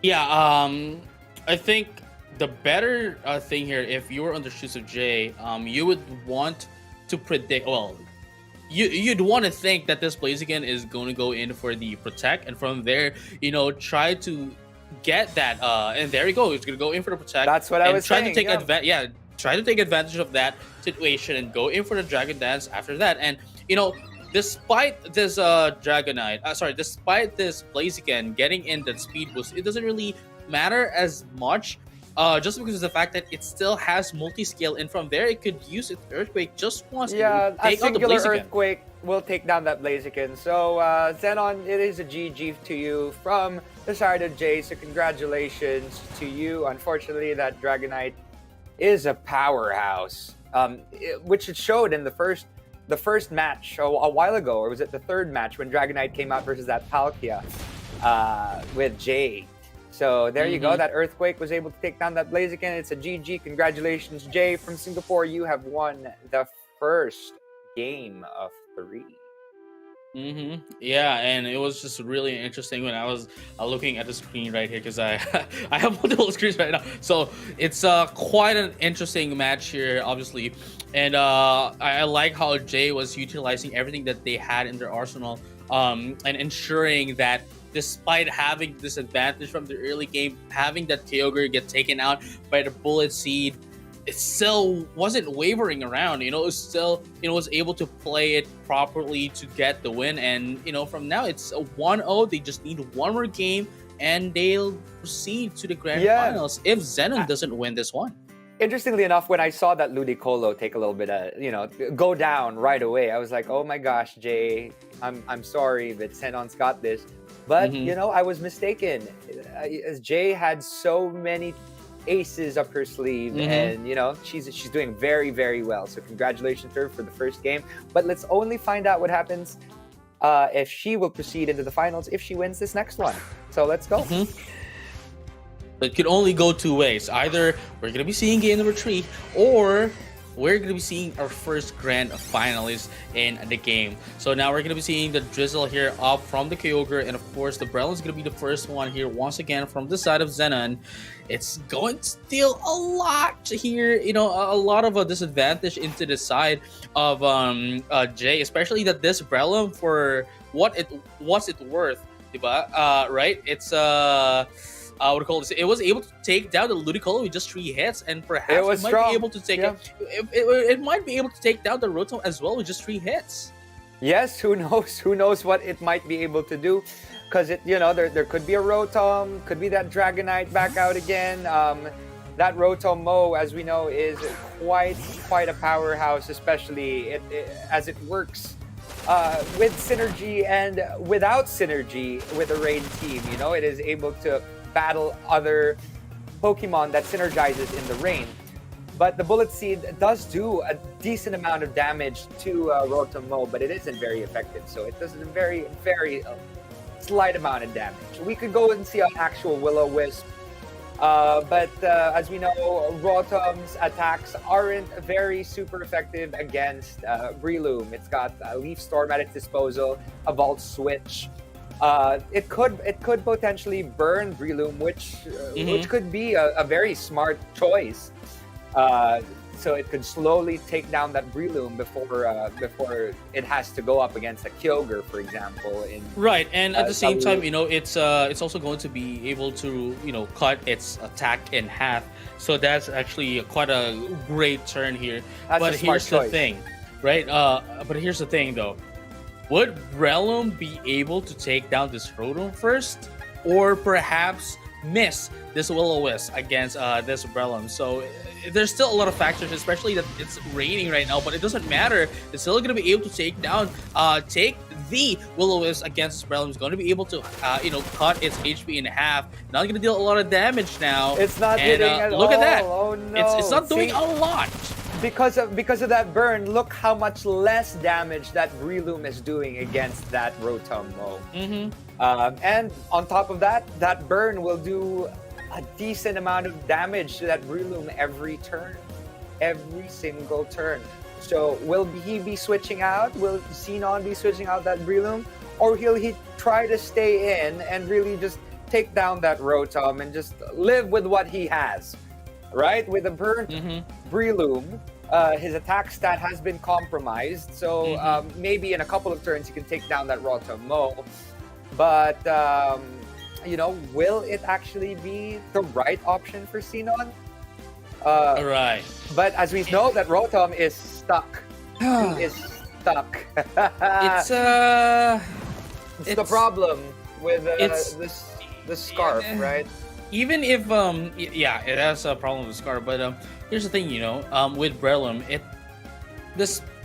excuse me, even if it gets +6, right? Even if it gets +6 on its attack, it's still not going to be able to do as much damage than if it's not burned, obviously. But at least getting that +6 is going to have that huge of a damage against this Rotom, and Zeno is just taking advantage of that. Knowing the fact that this is Scarf, He is taking not going to be able to do anything at all, giving it free turns, to set up. Now here's the thing: even if Jay changes their Pokemon, right, it is still going to give Zenon a free turn off setup, giving the Breloom a +6, +6 boosted attack stat, and from there it could essentially do what it does. Well, except that it's burned. Except that it's burned, but it's still gonna do a good amount of damage, right? A decent amount of Especially damage. If it's up against that Kyogre, or even up against that Dragonite, it's still gonna do a decent amount of damage because of those Swords dances, right? So as we see, the Will-O-Wisp just keeps coming on because it is just kind of scared to do anything else. But look how much extra damage that Bullet Seed has done, taken down that Rotom-Mo. With 2 hits. Okay, Rotom has gone down, Rain has stopped. But, I think the best option to come out with here would probably be that Dragonite, because with that Kyogre, it might be a little bit scary with the Bullet Seed that is boosted by the Swords Dance to keep taking down that Kyogre. So that Dragonite was the smartest option for Jade to send out. We have that Outrage, that Extreme Speed. It still has its Lumberry intact, so it is still able to utilize that Outrage. And it doesn't have Focus Sash anymore as well. So that is true. Dragonite can just easily take down this Breloom. But I like what Zenon did here. I like what Zenon did here, going in for the Mach Punch, ensuring that it would at least hit it one time to disable the multi-scale ability. Yes, exactly. Oh, it actually did disable that. So now, whatever happens, if there is an ice attack that hits this Dragonite, it'll come down full show. So we got that Dragonite out on Jay's side. It still has that Kyogre. It took down one of the biggest threats, which is that Breloom. So, but Jay is very smart in predicting the fact that taking down that Breloom for what it was worth, especially with that attack to take it down. So we're waiting here for what Xenon has in store for us next. The Latios is now coming out. Dragon versus Dragon. Yes. So we've got 2 dragons up in play. We've got that Dragonite on Jay's side. The Draco Meteor is going to be able to take down this Dragonite. I believe so. Yes, and especially without the multi-scale, it's almost not going to be able to survive. It never survived that. Do you think if it had that multi-scale, do you think it would have survived that Draco Meteor? Honestly, I don't think so. I don't think it would have been able to survive even with the multi-scale. But at the very least, that Breloom, before it got taken out, was able to give a little bit of a high five into this Latios. But now, here's the thing: Kyogre can easily Ice Beam this Latios. Yes, it can. It can. That is true. And Latios does have some choice specs on it, so it is stuck on that Draco Meteor. It isn't able to go into possible Thunderbolt or right. So we'll see. We'll see what happens. We'll see what happens in the next turn. We've got Kyogre left for Jay, but she's great at pulling from the lower rungs. She when she's about to suffer and she feel like she's about to go down, she knows how to counter that. She's good at that. So now here's the thing, right? Here's the thing. Jay can only choose one more move, and they need to choose carefully, because despite this, Water Spout not being a very effective move, it's going to deal a lot of damage. And now they, instead of going in for the Water Spout, actually went in for the Surf. Now, it's not going to deal a lot of damage against this Dragonite. It's not going to be able to deal a lot of damage against the Latios, and from there, they are just stuck. Now, it was quite a risky move as well, because if they went in for Ice Beam, oh exactly, gosh. Yeah, but that was very risky as well. Considering the fact that there could have been a Blaziken at the back, right? I think that is what Jay was looking out for. What I was thinking, right? Thinking that there is a Blaziken at the back to ensure the KO. With the Surf, but not knowing the fact that there was a Dragonite at the back, it's like, how would you feel? How would you feel if you were on the shoes of Jay? I would have hit my forehead a couple of times. I would have been sad. I would have been exactly right. Used Ice Beam, and I'm sure on the side of Sinnon's like, oh, good thing she didn't use Ice Beam. right. It would have been. Yes. It's quite an unfortunate thing to happen, and it was quite risky as well. It was quite risky for the side from the side of Zenon as well. But there you go. That is amazing. We have got 1-1 for the first semifinals match. We're very, very excited to see the Philippines holding on, Singapore doing excellent, and I'm so excited to see who comes out on top. It's always fun to see the 3 game matches, because when you actually see how good the players are at analyzing their opponent. So how do you think it's going to go in the next game? What do you think, JJ? It's interesting because Zenon was really was a huge risk taker, just because of the fact that they actually brought out a lot of Pokemon that is heavily countered by just one Pokemon into the side of a Jay, and likewise, Jay only had Breloom to counter, the Pokemon such as the Rotom. We do have the Ludicolo as well, and the Kyogre as well. It could have been easily taken out. The Dragonite, actually, but from here on out, it's whoever's going to be able to set up the pace at the very start. I think, especially if that Breloom gets to set up once again, I think Xanon would win at that phase. But if they won't be able to get a setup with the Breloom, I think, or at least change their Pokemon, change their lineup, perhaps play some mind games here and there. It could be anyone's game, honestly. Yeah, and we haven't seen that Clefable yet on Jay's side, so who knows? She might, for this last semifinals game, she might change it up a lot. So who knows what comes out in this next game. So there you have it. A Kyogre sent out by Sinnoh versus that of a Kyogre. On Jay's side, we've got the two water behemoths up against each other. They're both, the rain team setting up the rain for both sides, utilizing a potential, thunder on both sides, which will do the same amount of damage to both sides. Thunder could actually take down the Kyogre depending on who is faster. But maybe they might switch it in for another Ludicolo, or who knows what will happen. That Breloom might come out. Oh, wow. It is actually going to be a Thunder here into the Kyogre, but we have to remember that both of these Pokemon, both of these Kyogre are very I believe, Choice Scarf? I believe, and at least for the side, right? At least for the side of Xenon. Xenon's Kyogre is actually timid, so it is a little bit faster, but for the side of Jay, it's more of the special attacker, I'd say, because you can see the damage that the Thunder dealt against Xenon's Kyogre. One's running a Choice Scarf, the other one's running a Choice Specs. So that's why Jay was able to do a lot more damage on Sinnoh, because one would outspeed the other one, and the other one would actually hit it, deal more damage with that special attack. Exactly. So here we go. That Rotomo on Jay's side has come out, and the Thunder won't do as much damage as it thought it would, because that Choice Scarf would hit first, right, over that Choice Specs, but it doesn't have much life left. So this Rotomo could easily, do a Volt Switch or something else to take down this Kyogre, right?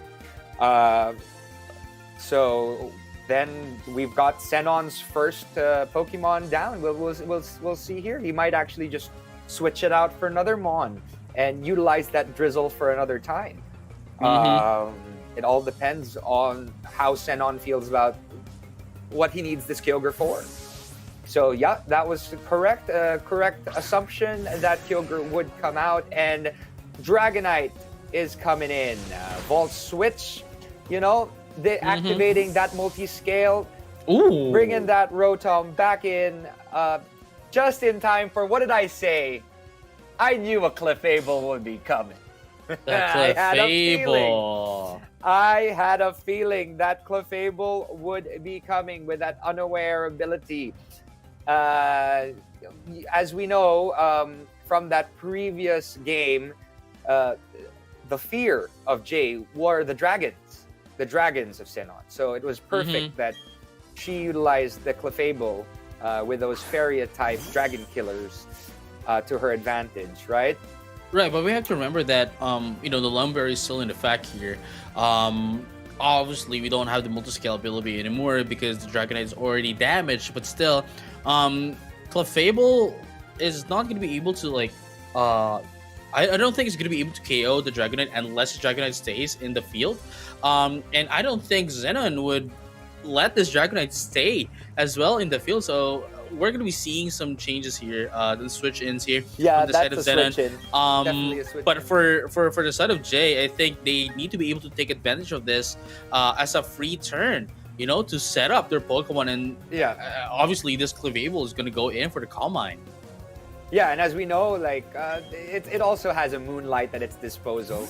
And in the rain, it's not going to be doing too well, right, in terms of its Moonlight. So, wow!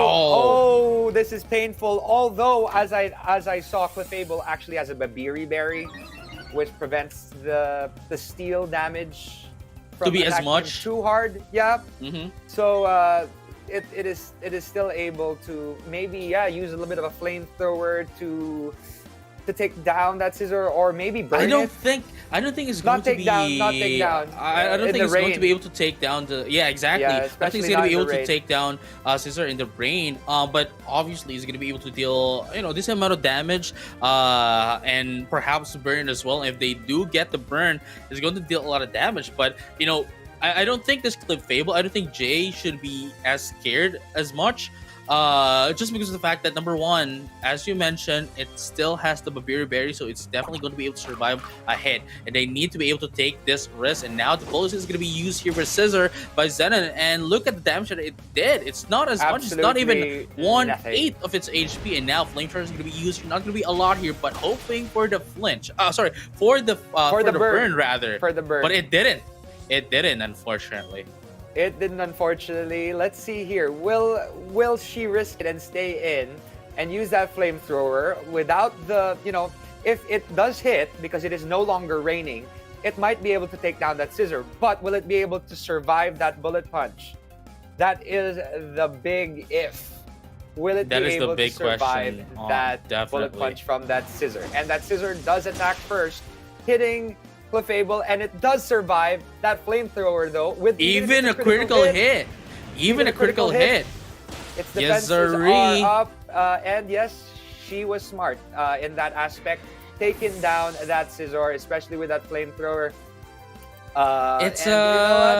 It was actually great. It was actually a great calculation coming in from Jay, because normally with berries, that reduces the damage from a certain move, you could immediately and already see how much damage a Pokemon can do against you, if you upon getting hit by that whatever super effective move is going to be hitting you, right? And now from there, they were able to calculate the fact that, okay, if it only deals this much of a damage, even with the Babiri Berry, then they would be able to survive one more bullet punch coming from that scissor, and from there can easily punish it. And knowing the fact that they would survive, they were able to lure them in essentially and take the KO.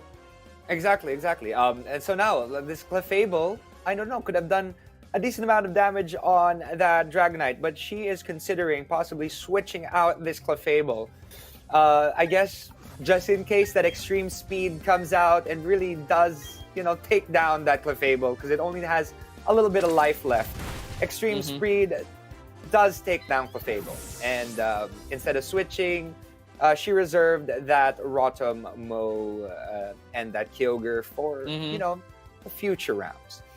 So what will happen now with that Dragonite still out? We've got that Rotom, that Clefable is no longer in play, and it won't be able to do any damage to that Dragonite, which is what the Dragonite was most afraid of. Kyogre, on the other hand, could be the best option with that Ice Beam. It could, right? It could have been a Rotom, honestly, just because of the fact that it still has Will-O-Wisp, right? And it has the most, I guess, way of survivability, most resistance into this Dragonite, so it could easily take out the Lumberry, and then of course do another Will-O-Wisp to ensure reducing the attack here with Dragonite. But you know what? It's not going to be a matter at all, as Jay's going to go in for the Kyogre, gets in the Ice Beam, and takes out the Dragonite. And now they don't need to set up as much. So perhaps that might have been, the better option. And Kyogre is going to be the only one left here with, perhaps 10 HP left. And I don't think it's going to be enough to survive, especially with the Rotom Mo at the back. Yeah, that is true. It's scarfed, but it's not gonna be able to take down that Rotom Mo. So I think we might have a GG, and we might have a winner. Yeah, that Ice Beam was not able to do enough damage, because that Ice Beam would have been perfect for that Rotom Mo. But as we saw here, that Kyogre is down, and that is a GG. Congratulations, Singapore and Jay, you have moved on as our first grand finalist. What a team. That Rotom Mo, that Clefable, those are a couple of MVPs on Jay's team, especially her Ludicolo, Kyogre. She's utilizing each and every single one of her mons to her advantage, and she knows exactly what counters to send out. very, very smart choices. What did you think, JJ? Right, so far, all of our competitors, we've seen them use the same Pokemon over and over. Obviously, if it's not broken, why fix it, right? But at least Exactly. for Jay, they are really utilizing everyone on their team and ensuring that how do you say this? They can, provide into the team some form of a support to the other, and from there, they were able to, with the power of friendship, with the power of the Pokemon's friendship, they were able to win and get the grand finalist. Congratulations to you, Jay. We've got, you know what, girl power. Congratulations. You have moved on to the grand finals, Jay. But before we find out who you will be competing against in our grand finals of this very special Sinnoh Festive Tournament, we have to go into the second semifinals. And this is between Thailand and Malaysia. This is the first time we are actually seeing JSDO. And we're excited to see what he has in store. And Nomais from Thailand has a really, really good set of Pokemon as well in tow. So, you know what? Without further ado, JJ, what do you feel about Nomais going into this particular tournament? As we can see here, JSDO has done quite well. Top 4 in Malaysia Open 2019, top 8 in Singapore Open 2019, and 22nd place in Oceania International 2020. So JS is actually doing quite well. Let's see how he does against Nomais. No, but here's the thing, right? Like, not that I'm dismissing JSDO, right? Not that I'm dismissing them, but we have to take note that those achievements are from a different format. Those are VGC doubles. We're playing we're playing singles here, so there's a it's a huge change of how do you say this? It's a huge change of territories. Knowing the fact that it's a different format, right? So we might be able to see them get in. Perhaps Noma is winning this one, but it's if they were able to get in here in the regional finals, then it only means that they're something of a threat as well, despite having the different format. And it's a nostalgic set, right? It's something different. It's something from yesteryears. So it's exciting to see what this grand champion from the VGC tournaments has in store for our Thailand Nomais. He's got a good set from what I saw. He's got Lugia, he's got a Heatran, which we haven't seen, and we've been seeing Rotom this entire time. But we should never discount that Rotom wash, especially in any rain team that comes into play. Although he isn't really playing a rain team because he has a perhaps that is used only as a counter pick for rain teams. It is a counter for rain teams, exactly. So we'll see what happens there, and he has that Clefable as well. So here we go. Let us check this out. We've got on the side of Void, he's got that Heatran out, and on the side of Nomais, we're watching actually from the side of Nomais, we've got that Azelf, who, as we know from the previous match, is a reflect/light screen setter. So he is putting up those screens to protect his entire team.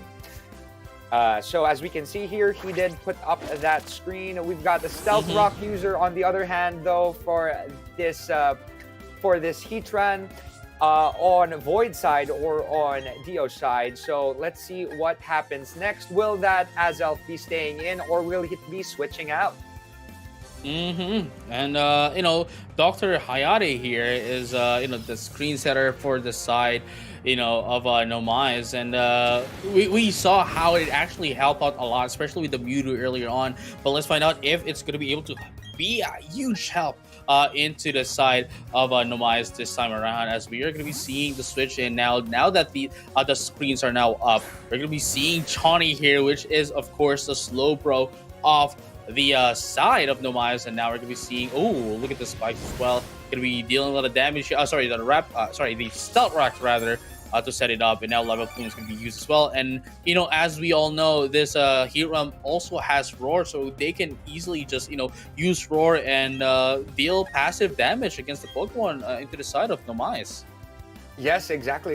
And as we can see here, that Heatran has come back. It's set up its spikes, or its Stealth Rock, and we've got a Lugia coming out. That Scald will do a decent amount of damage to Lugia, but as we know, it's a very tanky Pokemon. And the leftovers will really add up on both sides. We've got two Pokemon that have leftovers up. They're both very, very bulky. We've got a little bit of stalling coming in from both sides. As we can see here, that Shawnee or that Slowbro has a potential Ice Beam that could do a bit of damage to that Lugia. But before that, maybe a little bit of setup.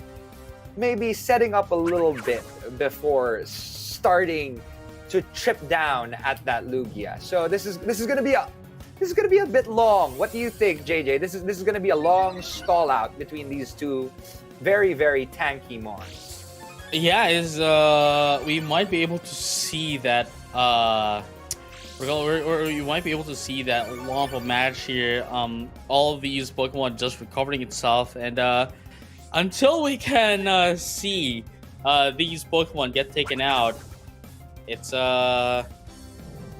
well, we're gonna be here for a long run. We will be here for a while because, as we can see here, they're both Calm Mind users as well.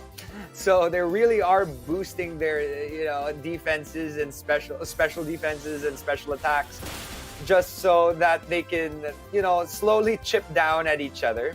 The substitute has faded. Lugia does have the substitute on his side, so it will be taking a little bit more to take down that Lugia. Although we have this Slowbro, eventually, if it has to regenerate itself, it'll just have to go back in and come back out with HP, extra HP in store.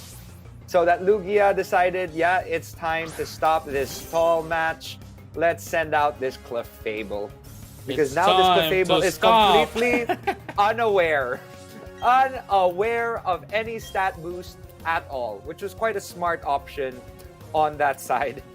Let's see what happens with this Clefable. That unaware Clefable on Dio's side. Ooh, decided paralysis. To paralyze this Slowbro, which will slow it down even further. It's already a slow Pokemon, but it's burnt. It has burnt. But it had a Lumberry, so it was able to heal its burn. Fortunately enough for that Clefable, although as we know, it is a special attacker, so really not much effect. A Moonlight will, there are a lot of healers in this team. These are a couple of awesome stall teams up against each other, which will be lasting a couple of minutes. And that Reflect has come down. The light screen and the Reflect are now down as well into the side of Nomai. So we might be able to see some damage here from the side of Clefable. Well, this is the first time that we're going to be seeing Jace Dio as well, Void, today even, in the match. So everything has been a surprise so far, knowing the fact that, Clefable is a different build than that of the Clefable that we saw earlier. Now we're going to be seeing the Calm Mind once again to get more setups, and even then, even if they can deal some damage into this Clefable, they can easily just use Moonlight and restore the HP. HP, exactly, and it's able to really save up with that Calm Mind, really boost its special attack and special defense, and really just be there. In the long run, as we know how stall teams really are. They stall just for one. Stall each other. Stall until the end, right? Let's just stall each other until the end. And Clefable's burnt, no more Lumberry. And the Slowbro is doing its job. It really is. Even if it's paralyzed, it is still able to, to do what it needs to do. But because the Reflect is down, because the light screen is down, it might want to send out that Dr. Hayate again to take its lead, because we know that we need that Reflect as well as that light screen, maybe to set up for that Mewtwo that could possibly come out later. Or maybe we're gonna send out that Mewtwo right away. And we're gonna be seeing the Mewtwo overboot is now coming in. And now here we go. Let's find out if overboot here, the Mewtwo is gonna be able to set itself up. But even then, you know, like this Calm Mind is already up. I believe this is the third time, if my count is correct, if my eyes are not deceiving me. This is the third Calm Mind right now. So this Clefable is really, really chunky right now. Yes, it's really tanky, especially versus the special attack of this Mewtwo. Even if you are... Oh, wait, no! Like Side Strike! I forgot! Oh, yeah, it does attack Side Strike! Physical.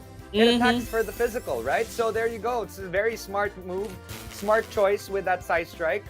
It's a special attack, but it attacks the physical side of Clefable. So it did do a lot of damage, which was not necessarily anticipated by Void. So let's see here. I mean, initially you would have expected that Calm Mind to really have tanked that Clefable up, but you know that burn will really, really do its job with Clefable. In a couple of turns, the burn will really take it down. So maybe Mewtwo could take advantage of that by boosting with the nasty plot. But it is paralyzed at the moment. So you know that Clefable is boosted now with that Calm Mind. It could just do one hit and Mewtwo could go down for the kicks. So they're not just stalling. They're not just stall teams, they are stalling. that Clefable went back. Lugia is back up on the field. We've got two Psychic Beasts up.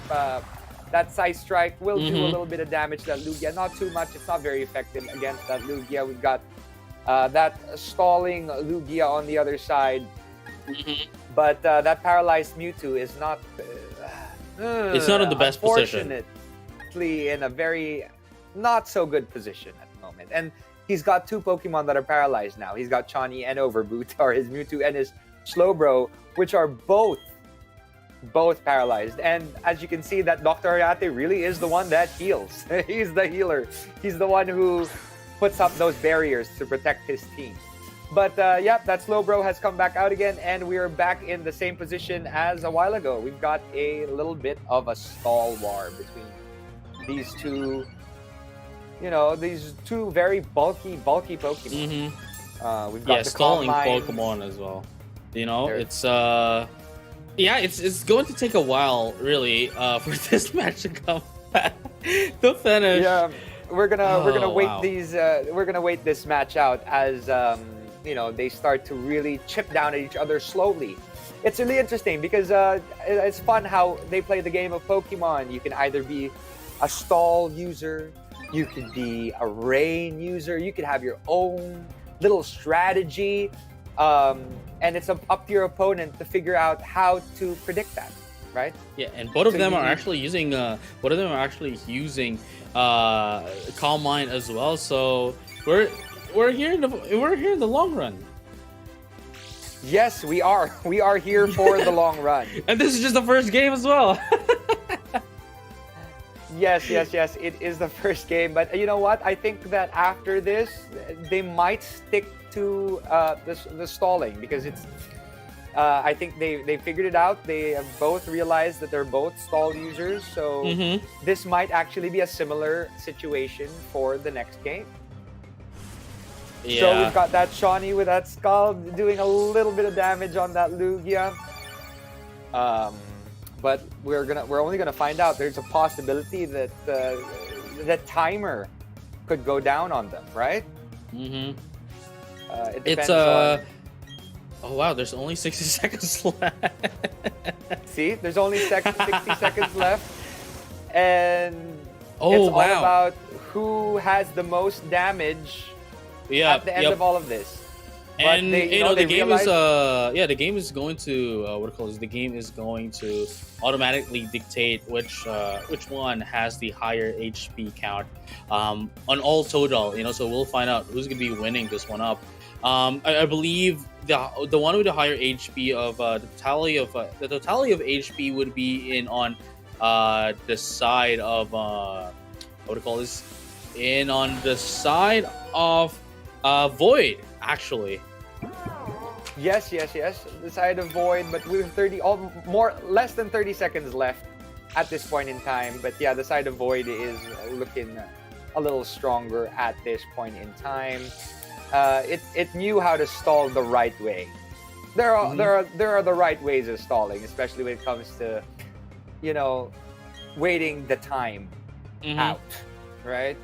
So they're just boosting with a calm mind. Boosting with a calm mind. This is actually interesting with Void here, just because of the fact that knowing the fact that this Slowbro won't be able to deal as much damage against Lugia, they're just taking advantage of that to set up, and from there, the moment that this Slowbro can be taken out, they can easily sweep the entire team here from the side of Numayas.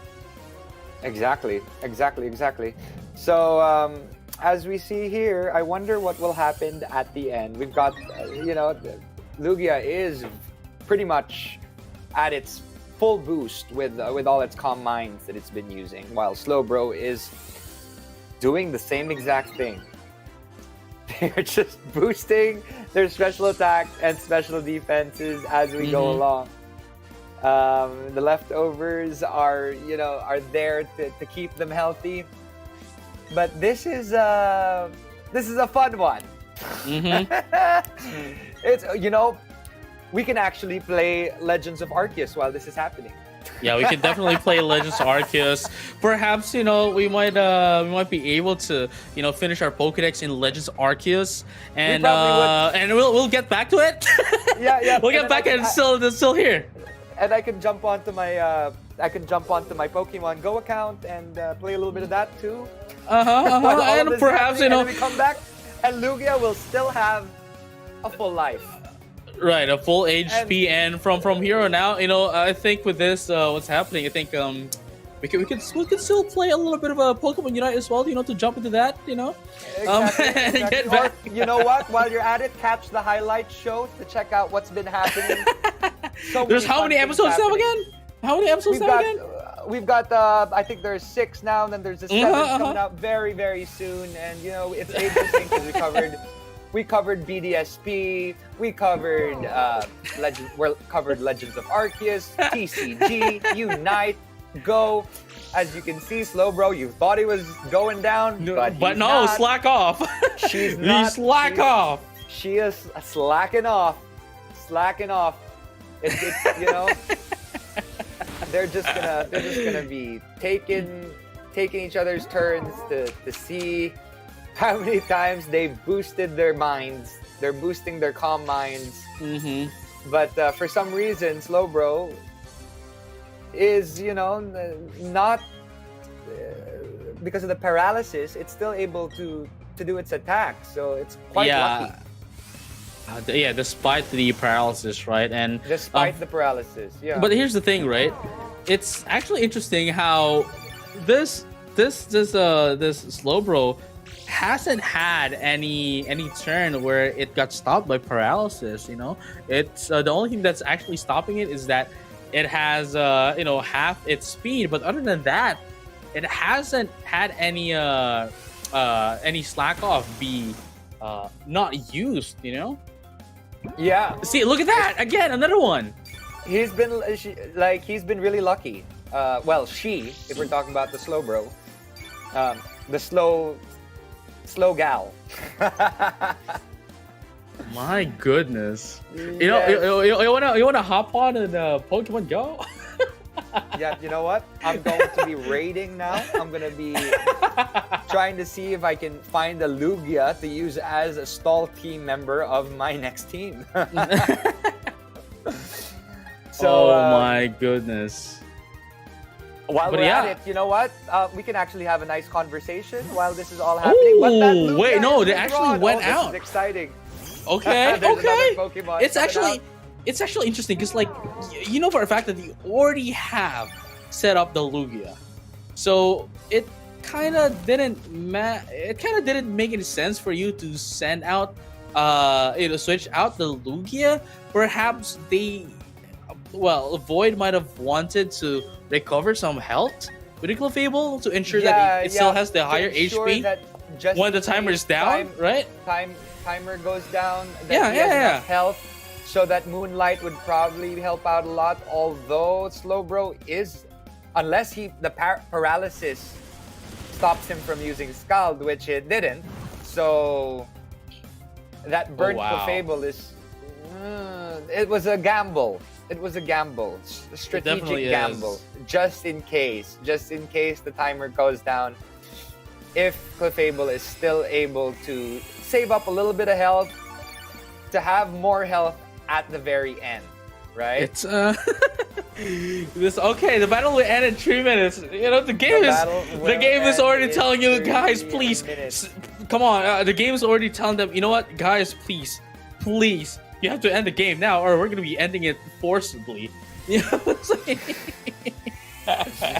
Yes, the game is like, okay, the host, you're taking too much time now. The casters are already playing other Pokemon games. Guys, they're already starting to play Pokemon Go and Pokemon Unite. It's time to end. All right, but obviously we just get a timer notice from the game, and we're gonna be seeing the end after 3 games. Obviously, this lack of this Slowbro is not gonna be going anywhere, as both of these teams, actually both of these players, doesn't have as much of a damaging Pokemon, right, against the other. That it just so happened that it's both of these players gunning in for the stall team is, well, this is what we're going to get. This is what we're going to get, because both of these teams are stall teams, and they knew they were in for a long run. They knew they're in for a long run, definitely. A long run, yes. So fortunately, they knew exactly what was coming, because now they're probably going to do the exact same strategy on game 2. Game. Which is actually smart. Which is actually quite interesting, because if you think about it, right, these are the only teams that are stall based teams, right? These are the only teams that are stall based team. Now, if they go against the others, then the others would have a hard time if they allow any of these 2 players to set up. Other than that, Jay actually after this one, right? If Jay going against Jay, it's they're going to have a hard time against this, knowing the fact that Jay's team doesn't really have much of a damage going against all teams. If you think about it. Exactly. So it's gonna be interesting to see what happens. But they're trying to have as much HP as possible once the battle ends in 36 seconds. Yeah. So instead of chipping down at each other's damage, they're trying to gain more recover their health. HP, exactly. So it's just gonna be the battle of the stallers. Yeah, but there's also the special defense down into the side of the Slowbro with the help of the Moonblast. But that's going to be the final move of this game number 1. So together, let's find out who's going to be the winner. I wonder who it is. I know that Mewtwo took a lot of damage. So right. Let's see. Let's find out who has won. Oh, there go Void wins. wins. Void has won. Void. But that was very smart of Void to put out that Clefable, because he knew that Clefable had lost a lot of damage and was burned. So Clefable needed to regain. They were able to acknowledge the fact Moonlight. that it's a stall game. Yeah, so they knew exactly what was happening. So congratulations to Void for taking on that first stall game. Let's see if the second game is also a stall game. So let's just make the hosts, just speed into the next game so that we know if it's a stall game, because we know that's going to be quite long. So without further ado, here we go. Oh, Heatran is going to be coming out now. And we do see the Breloom as well. Heatran is on a type disadvantage against this Breloom, and this is the interesting Breloom that we have been talking about earlier on as well. Behind the scenes, right? That this Breloom is not actually running Technician, but rather running in Poison Heal. Now has a Toxic Orb as well. Which is an interesting choice. Yes, that was quickly burnt on the side of that Serene Grace Blissey that was supposed to be doing the exact same thing to that Heatran. I guess the best option now would be to actually Thunder Wave that Heatran to really paralyze it. That Stealth Rock, allows if you switch another Pokemon in, it's gonna do a little bit of damage. But let's see if that Thunder Wave is able to hit. But I guess it was not a while ago. There you go. It's that Thunder Wave. That Thunder Wave to paralyze that Heatran, so that any other move, it makes it 50% physical attack less, but it's not really a physical attacker. So we sent out that Breloom, and it's automatically poisoned with that Toxic Orb, Poison Heal. Now, now Dio understands now that that Breloom is a Poison Healer. Poison Heal ability, yes, Pokemon. Substitute, just in case a nice fire attack would have hit it hard. Lava Plume will do damage, but it will just take down that substitute. And that substitute did fade, meaning that Breloom is still able to heal because of the Poison Heal, which is quite smart. On a certain extent, it is a slight version of his own version of stalling, right? That Heatran is now withdrawn because if a fighting attack had come into contact with it, it would have done a lot of damage. And here we go. We're back with that Lugia. One Arrow Blast, and this Jetto is just but go down. I agree with that, but at the same time, it's just a substitute gonna be taken out, and they can essentially just use Spore against Lugia, get the Leech Seed as well. Oh well, it's still a stall Pokemon at the end of the day, But Lugia is going to go in for its own substitute. Oh wow! Yes, so we've got two substitute users. We've got two Pokemon on their substitutes at the moment, and you know what? I have a feeling this is going to be another stall. Yeah, it's definitely going to be one here. But they're going to be changed. Okay, we're going to be seeing a repeat of the history with the Slowbro going against a Lugia again. Yeah. It's a funny story. You know what? It's one of those things where you really, really are rooting for both players, but you're like, oh my gosh, please do more damage, Pokemon. Because they're stalling, right? So they're really like trying to run the timer at the end of the day, right? So as we had predicted, we've got two stall teams in play right here. We got that Slowbro out with that substituted Lugia, who is using that Calm Mind again, like the previous game, to really boost its special attack and special defense. And in that substitute, Slowbro will need to find a way to hit it hard enough to take down that substitute, but we're just going to be seeing the same thing as we saw in the last game. We're going to see these guys just, pushing each other, stalling each other, calm-minding, slack-offing. You've got the continuous calm mind of Lugia, right? And you've also got that Roost of Lugia on that side, slack off on Slowbro's side. I think this is the point where we have to, calm our minds as well, because we're going to be seeing a lot of calm minds, moving forward. Not just now, but moving forward into the finals. I mean, yeah, whoever's going to be winning this one, right? Whoever's going to be winning this one would still bring what they're doing now to the grand finals. And as you can see, it is for the sake of all of his achievements that he is such a powerhouse. Void is quite strong. 22nd in the Oceania International 2020. I mean, he's won a couple of interesting tournaments, so I'm very excited to see how he does if he goes into the finals.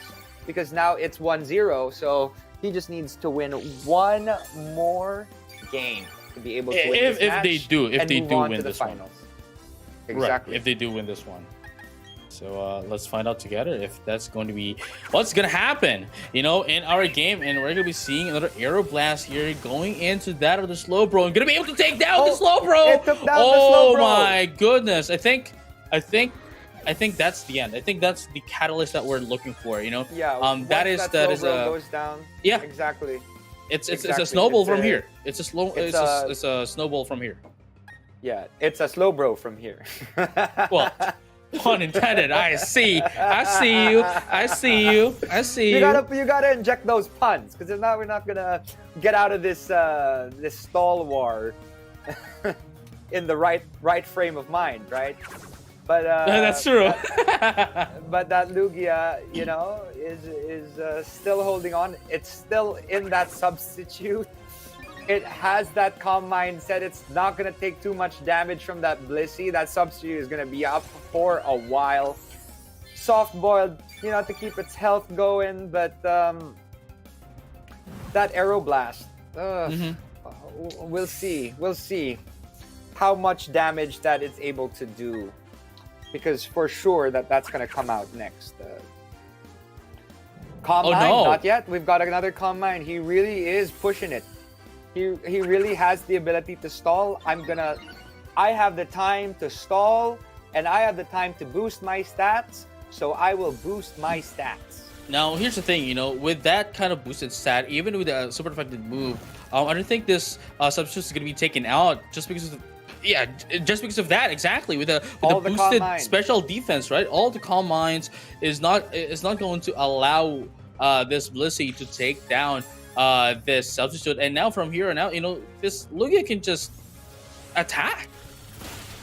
Yeah. He can just attack. Yeah, this Lugia can just literally take down. See, the substitute even after taking two ice beams. Two ice beams, exactly. Right? It's still intact. Like it doesn't do too much damage. So I have a feeling that Void has got this under his belt. Just one more Aeroblast and that Blissey is gonna come down. And yes, then it's still substituted up, so yeah, that's what we're talking about, right? Like the moment that the Slowbro has been out, right, has been taken out, it's gonna be a snowball here from the side of Void, and that's what we're seeing right now. And this is a definite GG with that that Aeroblast. This 4 times damage on this Breloom. Really, I think Nomai said, "Yup, that's done. It." Like we're not gonna prolong this, and let's not prolong this. We're gonna take the fate, right here. So fate. Congratulations to Void. This time, you didn't actually run down the time. You took him down. Good job, JSDO or Void. You really pulled out that Dark Void without using Darkrai. Definitely. Yes, And yes. it's just really interesting to see someone who is a veteran VGC player go into singles and still dominate. And they are now in on our grand finals along with Jay. Yes, he did dominate. That was a sight to see. I haven't seen an awesome stall match in a while. So there you go. We have our finalists. We've got Jay Ramon from Singapore versus Void or Jazdul Dio from Malaysia for our finalists. Very, very excited to see what they have in store for us today. JJ, what do you feel about this pair? This is a powerhouse. We've got Jay Ramon from Singapore versus JSDO from Malaysia. That stall team versus that Rotamo that we saw a while ago. That was a lot of fun to watch, right, JJ? And it's actually really interesting, that now that you pointed it out, that JSDO's team here is more of a stall team, whereas Jay's team is more of an all-out attacker, perhaps, getting a little bit of a setup, but I truly believe that they're going to have a hard time going against JSDO's team if if they are not going to be able to take down the Lugia for one immediately at the early rounds, the early turns rather of the start of the game. But if they do take them out immediately, then I think Jay has a can do a lot of a comeback here. Well, not a comeback. Yeah, it's not a comeback. Yeah, but rather do more of a damage into JSCUs and not allowing it to set up. Like just don't allow Void to set up. If Void set up, you're stuck in that Void. You're in trouble. You are definitely right. But I mean, if that Kyogre comes out first, we got the Ice Beam that's available to her. We also have that infamous or famous Rotom Mo that could do a little bit of initial damage. So let's see what happens. Who knows what Pokemon they're gonna throw in first? But I have a feeling that Lugia is here to stay. Right, and let's find out together which one is going to be sent out. And this is going to be the Rotom Wash, the first time that we're going to be seeing it today. And now the Rotom Mo actually is going to be used in as well. This is the Grand Finals, the first game of the Grand Finals. Let's have a champion time. Yes. It's got to be a Rotom versus a Rotom. Rotom Wash versus Rotom Mo. Who will be in the higher position at the moment? I guess because of its grass typing, that water typing of the Rotom Wash will be influenced and hurt much more. But it depends on what they start or what they want to choose from. Are they going to start off with a trick? Are they going to start off with a possible Volt Switch? Who knows what will happen? We just, we're going to find out what. There's just the Rotom Dex that isn't on the field at the moment. We've got all the Rotoms at our disposal. Basically, the appliance store. The appliance store is exactly is what we have right now. The Grand Finals department store. And there you go. What did I tell you? That Lugia is there to stay. Here to stay. That Aeroblast could do a lot of damage on that Rotom, although I guess that it might actually be switching in to go against that stalling of the Lugia and what Lugia has in store, right? So this is going to be an interesting match.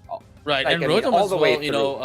Rotom's Leaf Storm actually missed that Lugia as well. Perhaps they might have been able to predict that switch in and probably could have used the Volt Switch as well to deal an ample amount of damage against this Lugia. But we're gonna be seeing Fable and the Lugia once again. This has been a little bit of how do I say this, a little bit of history repeating itself, as to how this Clefable is just going to be stalling, in the place of the Slowbro, stalling out the Lugia. So, but I mean, we're gonna be here for a long run again. As we saw from the previous Clefable, it has nothing on that Slowbro and how it was able to stall that Lugia. So, let's see how it's able to handle itself now. I mean, we'll see if that Clefable is able to take down that Lugia, although this Aeroblast will do a decent amount of damage. Despite the Calm Minds that the Clefable will be using, I think Aeroblast will still be able to do a good amount of damage to that Clefable. And as we can see here, this is a repeat of the last game. Last match. Nightmare. This is the Void that we are trapped in. So that is a perfect name. A good job choosing this name, Jazz Del Dio. Void is a perfect name. And definitely, the game of the play of the game here is to bring them into the palm of their hands. Playing into the void of Void. And now Jay, as you can see here, Jay is having a hard time deciding which move or which kind of strategy they're gonna go against. They're gonna do against Void. Against that Lugia, exactly. But that Lugia was taken out. Two Clefables. We got two Clefables both up against each other. We got a couple of Calm Minds being used. So let's see here. That Clefable's a little bit stronger now, but I think that that Void decided to switch out that Lugia because it knows that that Lugia could be used beneficially later once this Clefable is taken care of, right? Mm-hmm. So a smart move on Void's side to take out that Lugia first before it takes too much damage from that Clefable. Save up a little bit of those roosts. We got the. I think we're gonna be seeing Calm Minds from both of these Clefable. Yeah. At the very least, for the side of Jay, they already have 2 Calm Minds up and ready, so they can just essentially attack from here on out. Perhaps going in for the Flame Throw as well, to deal in some damage, perhaps getting the burn. But Moonblast is not a bad choice as well. Yeah, just there's that Thunder Wave. There's that Thunder Wave from the side of Void to really put the pressure on. With that paralysis, it will slow down the Clefable on Jay's side considerably. Mm-hmm. So there's 60 seconds left. This is looking to be another stall match. Mm-hmm. So guys, girls, everything in between, grab your popcorn. You're in for a ride. You are definitely in for a ride, as we are going to be seeing the Moonblast here going to be used here by Void into this Clefable. Still not going to be doing that much of a damage, but at least it is a decent amount of damage. But now look at this. Despite having +2, right? Despite having +2 on its special attack, it still didn't. It only dealt as much damage as Void's Clefable's Moonblast. Exactly. So, as you can see, this is gonna take a while to take down Jay's Clefable, even if it's paralyzed. It's gonna be a stall between the 2 Clefables.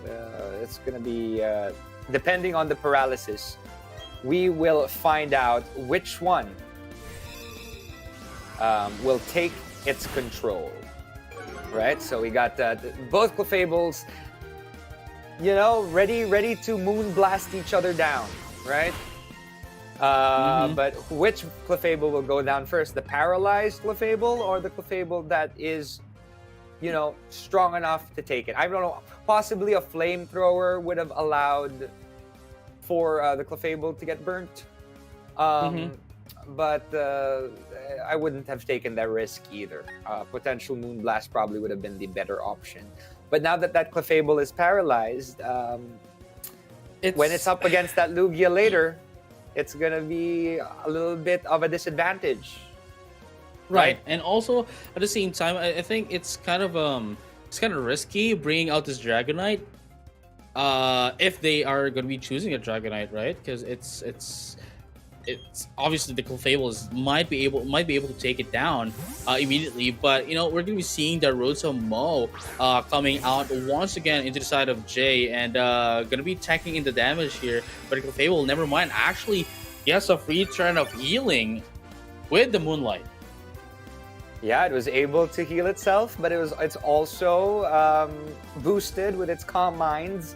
But that Rotom is back out again. The MVP of Jay, I think it was used in most of the previous games.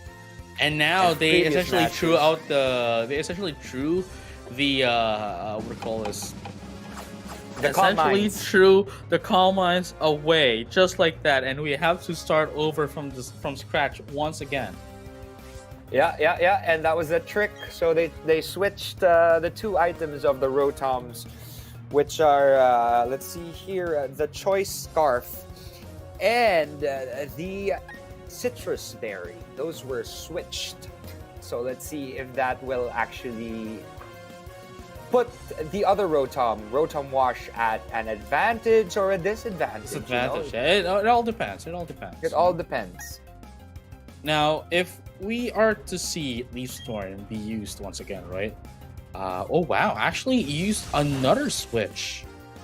And we're going to be seeing the Lugia again. I'd like to believe. And this is something that Jay wasn't able to see once again, because this is what happened earlier, right? At the start of the game. They used Leaf Storm, where, of course, Void switched into this Lugia. Oh wow. Okay, we got the leftovers. Switch in with the citrus berry, and now obviously they weren't able to see that happening again. So, well, it would have been a huge chance, right? It would have been a huge chance for Jay to deal a lot of damage against Lugia, but they're gonna be playing their cards in a little unorthodox way. Yes, exactly. So we'll see here what that Rotom Wash. Well, sorry, that Rotom Mo can do versus Lugia. We got a couple of Vault switches that could actually come out because it is no longer stuck to using one specific move. That Choice Scarf was moved over to Rotom Wash, but from that Vault switch, it'll do a decent. Not too even. much because of the multi-scale. Yep, It didn't yep, do yep, too yep. much damage. So let's, Wow. I don't know, maybe put out another multi-scale user or or maybe send out that Dragonite. I don't know. I do not know what will happen now. Dun, dun, Right. dun. But you know what? Let's find out together as they're going to be able to bring out this Clefable, obviously still paralyzed. And it's not going to be able to do as much here. Obviously, this Lugia is looking to go in for a substitute. Oh, never mind. Actually, immediately attacks, and despite knowing that it's not going to be able to take it down, and of course, the Clefable is going to be able to make use of a Moonlight to recover itself. And from here on out, Well- we're just going to be back into square one, where again, Lugia with a substitute, and then Calm Mind, and then Calm Mind, and then Calm Mind, and then Roost. And then Calm Mind, and then Calm Mind, Calm Mind, Moonlight, and then Calm Mind. Aeroblast. Moonlight, Calm Mind, Moonblast, Calm Mind, Aeroblast, Calm Mind. Right? Roost. It's the same things over and over again. I mean, that is what a stall team essentially does. And Jay saw that. I think she saw that from a mile away, so she readied her own set of stallers to take advantage of this particular situation that she's in. But the disadvantage is clearly on the side of Jay, knowing the fact that this Clefable is paralyzed. So Lugia here can get more setups than it already than that of the Clefable, and from there, it could essentially just sweep in the entire team if it chooses to. But never mind, it's going to be switched out once again with the Clefable. And I think Clefable has gone out and a Dragonite has come in, which is Yep. that could be a problem. That could be a problem on the side of Jay. So let's see here. I mean, with that paralyzed Clefable, it really could be a problem. At the end of the day, it's the battle of the stallers. So if they're able to really take down that Clefable, then Void can actually start sweeping. And we do know for a fact that this Clefable is just going to it's a huge threat against this Dragonite, and just going to set itself up. And I think they are essentially 90% guaranteeing that they're going to be switching the Dragonite, giving them a free turn of a setup. Yeah, this is a free Calm Mind setup on the side of Void. Basically saying, come hither. Moonblast! Oh, I think he basically thought ahead and decided, yeah, maybe I should do a little bit more damage to this, whatever is switched in, or maybe that Dragonite will stay in, thinking that she will be switching out, but she didn't actually switch out. But you know what? It was a smart choice as well with that Moonblast. So, what will happen now? Will that Rotom burn this Clefable? Will they Vault switch out? Will that even if Leaf it Storm come burns into play? even if it burns the Clefable, right? It still doesn't has matter. Moonlight. It really doesn't matter. It's just going to go in for the It's Moonlight, it for is a the special attacker. Calm Mind. So it's funny. It's funny. It's a really funny grand final that we have right now. It's a situation that we put ourselves into. But it's always great to see stall teams, because they get to start outsmarting each other, right? So this Clefable is just trying to keep its HP at full health because, you know, the two token stallers on the side, that side is that Clefable and that Lugia, right? So on the side of Void, who is doing exceptionally at the moment. Let's see what Jay has in store. Will she be throwing out a Will-O-Wisp or that Leaf Blade? Well, Leaf there Storm, we go. sorry. Leaf Storm. Yeah, it is going to be the Will-O-Wisp. Yeah. Of course, going to be able to take down, going to be able to get some damage into that of the Clefairy, but we never, well, you didn't see that coming. They never saw that coming, that there's the Lumberry to remove the status into this Clefable. So now they would have to risk it all once again to get in the Will-O-Wisp, knowing the fact that it doesn't have 100% guarantee of hitting the other Pokemon, allowing this Clefable to set up with a Calm Mind. Exactly. So there was that Calm Mind that is out in the open. I mean, whatever happens, that Will-O-Wisp won't affect Clefable's attacking capabilities. Clefable is a special attacker. So, yeah, it's burned, but you know what? It'll still be able to do Moonblast with that Calm Mind boost. Look at that damage. Just one Calm Mind was enough for it to deal a lot of damage. Exactly. You know, even if you know, if this Clefable, right? If this Clefable from the side of Void would be able to do at least 2 or 3 more, right? 2 or 3 more Calm Minds, I think that would be it. Honestly, I think that would be it. And look at the damage that this Leaf Storm is going to be able to deal. It's not as much as you would like it to do, but then Moonblast is going to be able to finally take down this Rotom-Mow from the side of Jay. Exactly. Oh wow. Oh wow, that Clefable is still holding still. Even if it's burnt, it's still there, and that Dragonite will not do very well versus that Clefable. I don't know whether I want to be a paralyzed Clefable or a burnt Clefable at this point in time. You know, if I were to be asked though, I would rather be a burnt Clefable, just because of the fact that I still can guarantee that I'll be, you know, doing my moves, right? That's number one, and number two, I can always heal myself in Moonlight. However, for the side of the Clefable that is paralyzed, there's a chance that you might not be able to do anything because you are, well, as I mentioned, paralyzed, and you are going to be the slower one, so you won't be able to, you know, set up as much. But right now, we're going to be seeing the Moonlight here being used here by Void to recover some health, as I just mentioned, and we might not be able to see the Moonblast. Never mind, we're going to be able to see the Moonblast is going to be able to bypass the paralysis from, you know, not allowing it to attack. Yes, but you know what? That burnt Clefable is still holding strong, but the battle will end in 3 minutes, as we saw from, you know, that previous match a while ago, the previous game, you know, with Thailand a while ago, where the battle did end because time ended. That is the purpose of the stall team in all essences. And at this point in time, Jay already has 1 Pokemon down, so it's looking good on the side of Void. Right, and that's 2. That's 2 Pokemon down. That's 2 Pokemon down. Clefable is still strong, and that Lugia is still there. That scary, scary Lugia. I will not look at Lugia the same way. And now we've got a Clefable versus a Dragonite, but a multi-scale Dragonite. So, I'll give it 2 turns.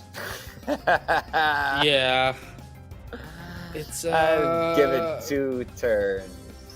Now here's the thing, right? Like, for the side of Void, they don't really need to rush in on doing attacks, just because of the fact that they essentially guarantee the game anyway.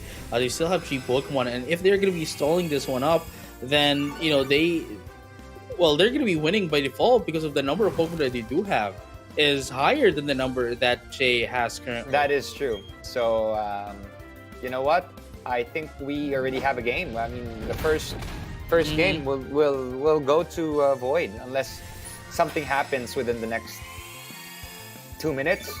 like immediately for no reason Earthquake's going to want it KO this Clefable? I don't think so. Critical, I don't know, maybe a critical earthquake. I don't think the No critical. idea. I don't think critical earthquake would be able to take down this Clefable, especially not with this kind of HP. You know what? If this Clefable was possibly paralyzed,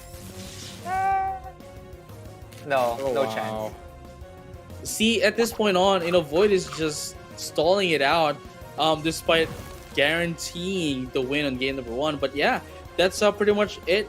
Even if this Dragonite could take down this Clefable, there's still 2 more Pokemon into the side of Void. That whatever happens here, they're just winning this one, unless of course they surrender, which I don't think is going to be happening. Yeah, I don't think anyone's surrendering, but I have a feeling I know what's gonna happen in the next 20 seconds. Yes, so that Clefable is holding strong, and it just keeps moonlighting while that Dragonite keeps trying to Earthquake it down. But I doubt it's gonna have the same effect. Yeah, that's it. That's pretty much it. 1-0, and that is a GG. Congratulations to Void for taking that first game. And that's it. The battle is over. Oh wow! You lost to Void. It is it. That's I've- 1-0. I've seen that before. You've lost to Void. You really have lost to Void, because that happened for the first game a while ago, right? The last semifinals round, right? So very, very excited to see what he has in store. It is a stall, and it is a very, very, very, very smart stall. The Lugia, that Clefable, taking turns, really getting their opponent so tired that if that opponent makes one small error, like what happened last time with that Slowbro, when they make one small error with their stall team, They're taking advantage of it. yeah, that master Void, who is a master of stall teams, will really take you down. Right, and you know what? I think we are all ready as well to, potentially see the grand champion of our entire tournament. Perhaps we might be able to see a game number 3, but for now, let's find out together, as this could potentially be the last one. Let's have a champion time. For the first one, we're going to be seeing the Latios and the Kyogre fight off each other as the starters of both of these players. Yes, we've got Latios and a Kyogre. So, I mean, we saw Battle of the Rotoms a while ago. Now we've got that Drizzle. We started off with that Rain.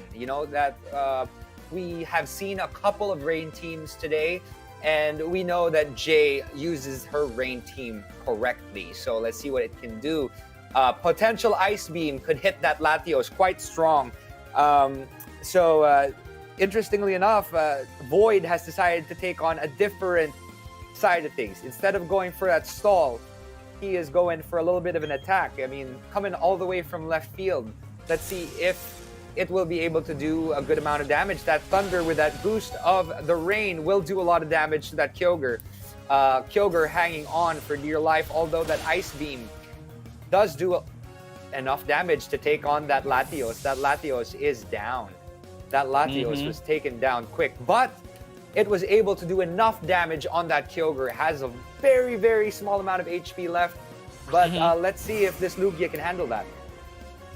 Right, and here we go. Obviously, that Latios actually almost taking out this Kyogre.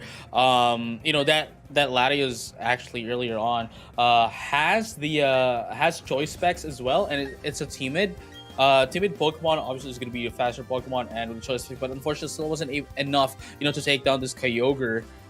Perhaps a low damage roll there, but here comes the Aeroblast, going to be able to finally take down this Kyogre once again. We are looking at a pretty different kind of pace of a game, knowing the fact that earlier on, right, it's definitely quicker. It's earlier on, it was really slow of a game, but this time, they are essentially just punishing the errors of each other, and from there on out, giving us quite a fast match. But it's quite smart. It's quite smart what Void did. Interestingly enough, he started off with stall teams, and if you think a stall team is coming next, guess what?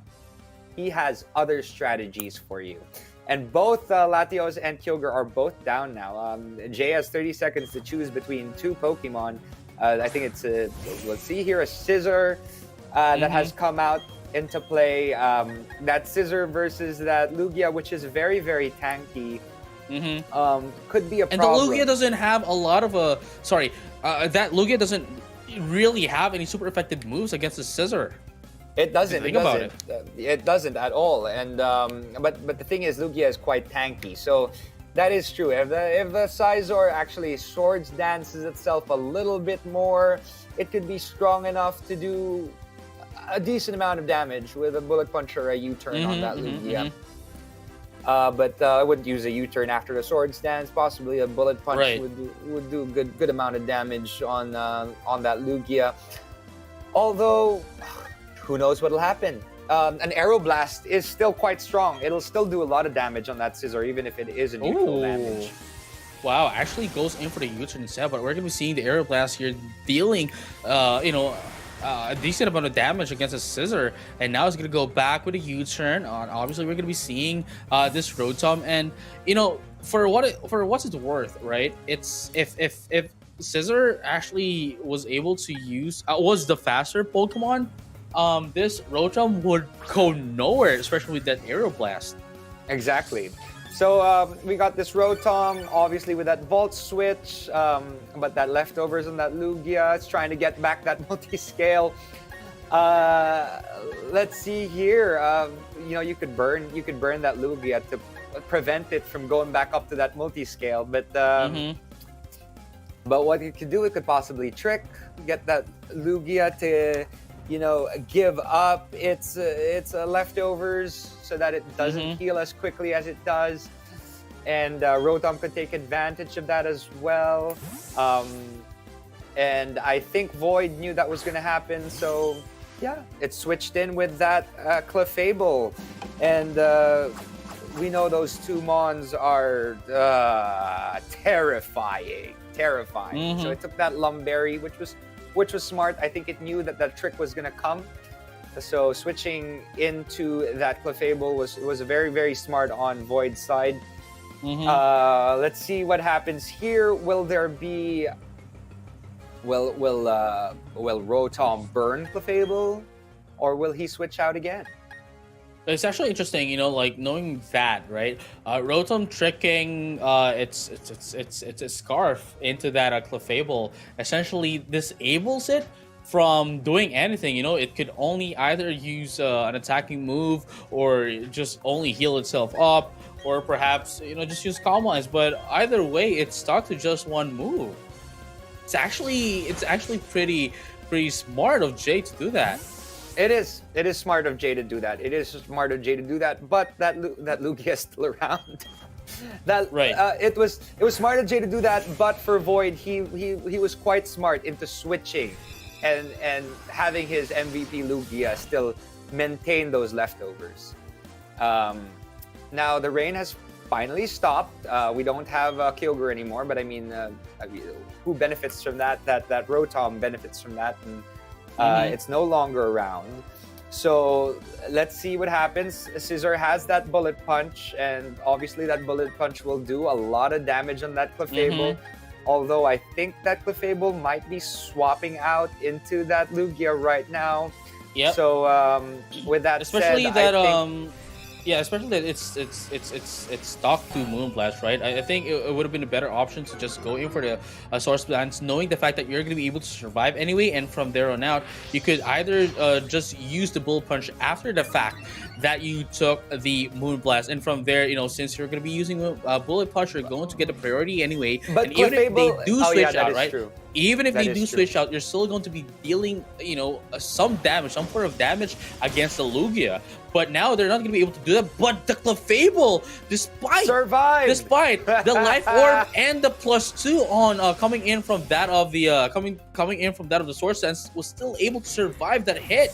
Unfortunate for Jay. Oh, unfortunate for Jay. But hey, I guess you know what? Void just said we need to end this real quick. So wow. Let's make quick work of this. we've got that Rotom up against a Clefable that is scarfed, so it's much faster. We don't have a Bullet Punch here anymore.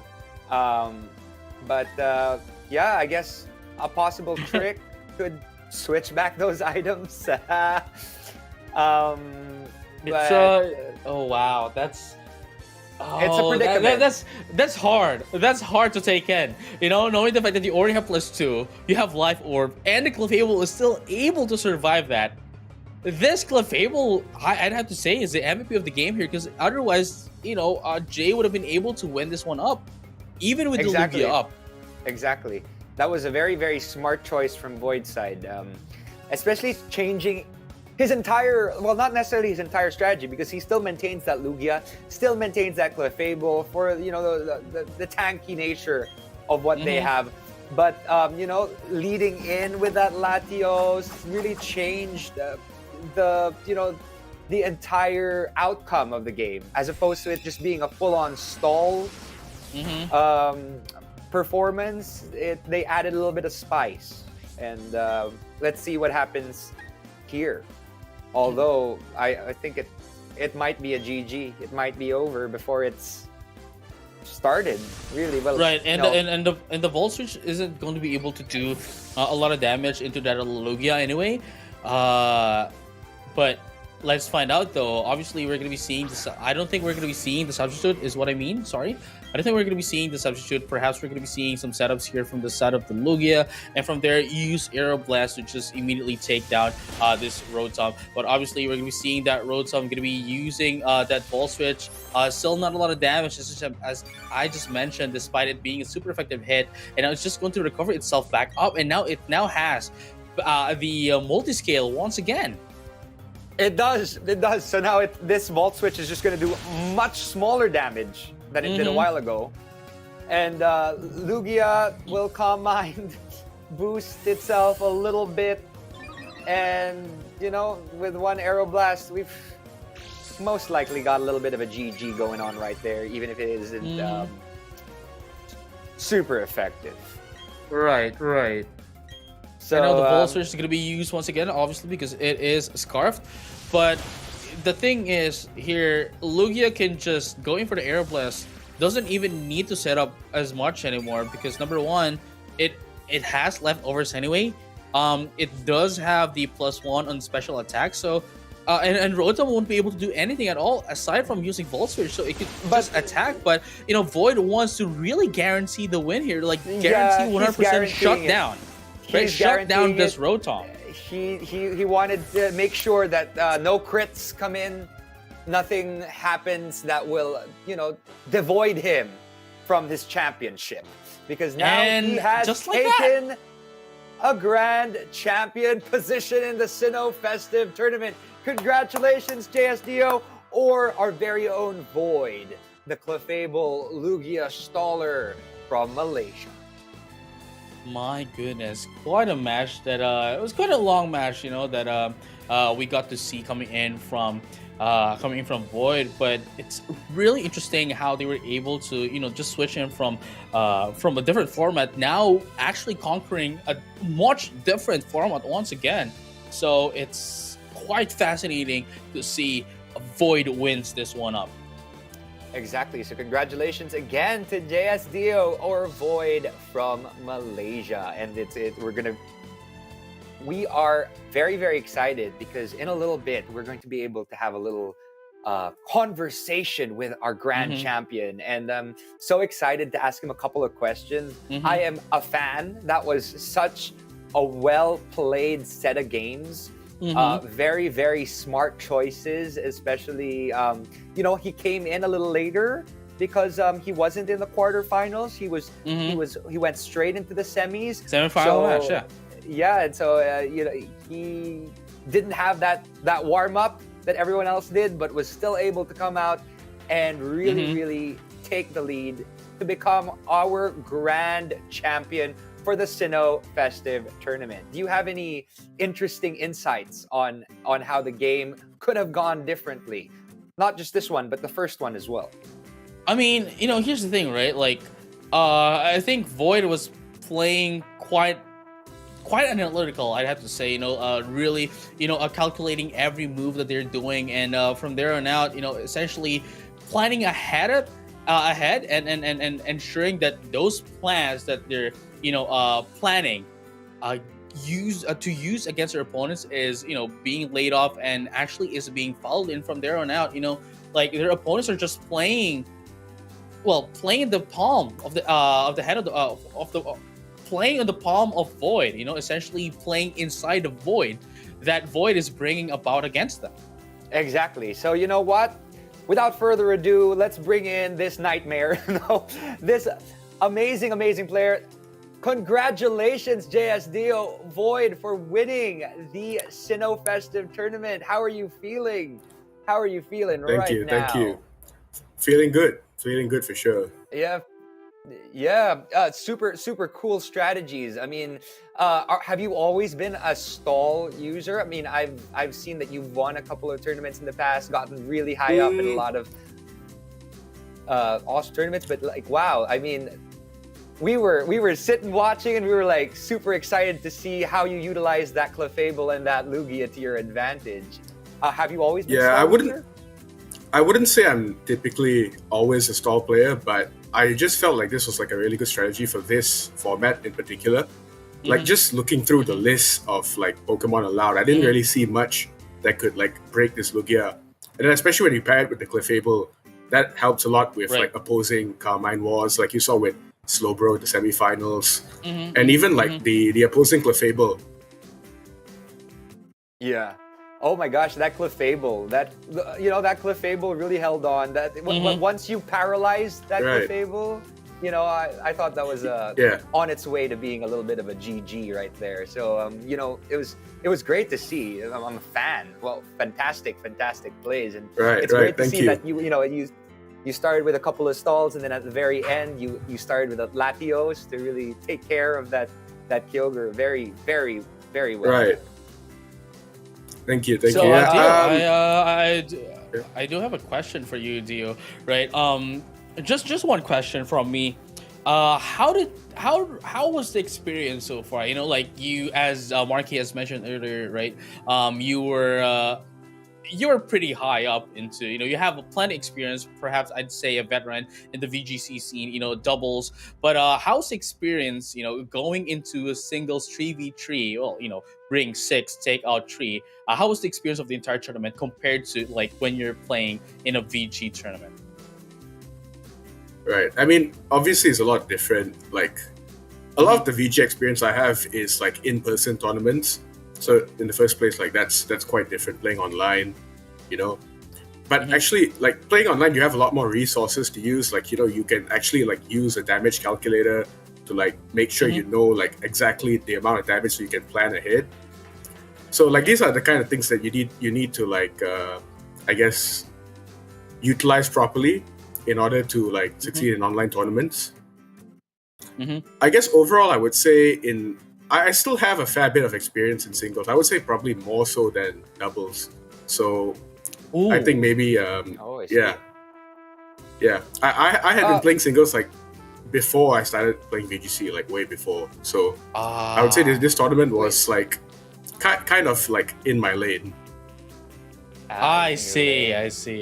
So speaking of different styles, do you prefer playing VGC? I mean, you said that it is your lane. Singles is your lane. But if you had a preference in terms of your favorite Pokemon, I'm sure you have a lot of Pokemon that you use interchangeably in some of these VGC tournaments. What is your preference? As in my preference in terms of Pokemon or in terms of format? Yeah. Okay. Format. It's tough to say. Because I would say, first of all, I like both. I think there's like a lot of interchangeable skills you can learn from both. And like just for me, playing both makes you overall a better Pokemon player. Because at the end of the day, it's the same game, whether it's singles or doubles. So, but if I have to pick, personally, I do prefer singles because that's just like what I started with. Like I started playing probably competitively in like when Diamond and Pearl came out, so that was like more than 10 years ago. Oh wow! Oh wow! So It's yeah, it's full circle.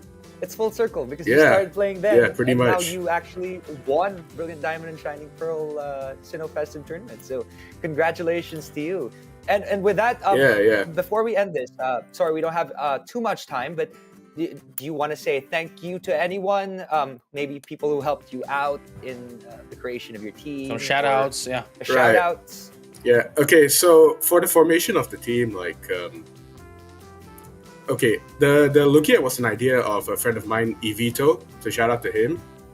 The rest of the team was formulated by myself. So, but I will shout out also my friend Archit for trading me a lot of the Pokemon on my team, because I'm busy. I have I have a full-time job and everything. So A day job. it's pretty tough Right. to grind up all the Pokemon, right? So to have friends who can help you with these things is really helpful.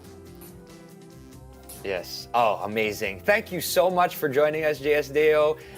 Thank you, and more power to you in the future. You already have so many awesome tournaments under your belt, and more to come. More to come with these achievements. Thank you. Yeah. And congratulations. I'll definitely be at London Worlds if that is carries on. So I'll see some of you guys there for sure. Let's cross our fingers for that. Right. Hopefully, hopefully the world starts to heal itself and we can start traveling again, right? And start to experience For sure. the joys of meeting people face to face. So again, congratulations again, JSDO or Void, the Dark Void. Thank you very much. And thank you. I love your chair. Your new chair is gonna come in the mail soon. That's another question. Yeah. Thank you for reminding me. Can we ask which chair are you going to be choosing? Whether it's going to be the Pikachu or is it going to be the Charizard? Before we let you off the hook. Pikachu is cute, but when I looked at the designs, I was like, it has to be the Charizard chair. Oh, understandable. Yeah, I would have chosen the same too. But yes, congratulations again, JSDO. Enjoy your chair. I know you also got a copy of the game and an awesome new Switch. So enjoy those and see you very soon in the next tournament. Congratulations, our Sinnoh Festive Tournament champion, JSDO from Malaysia.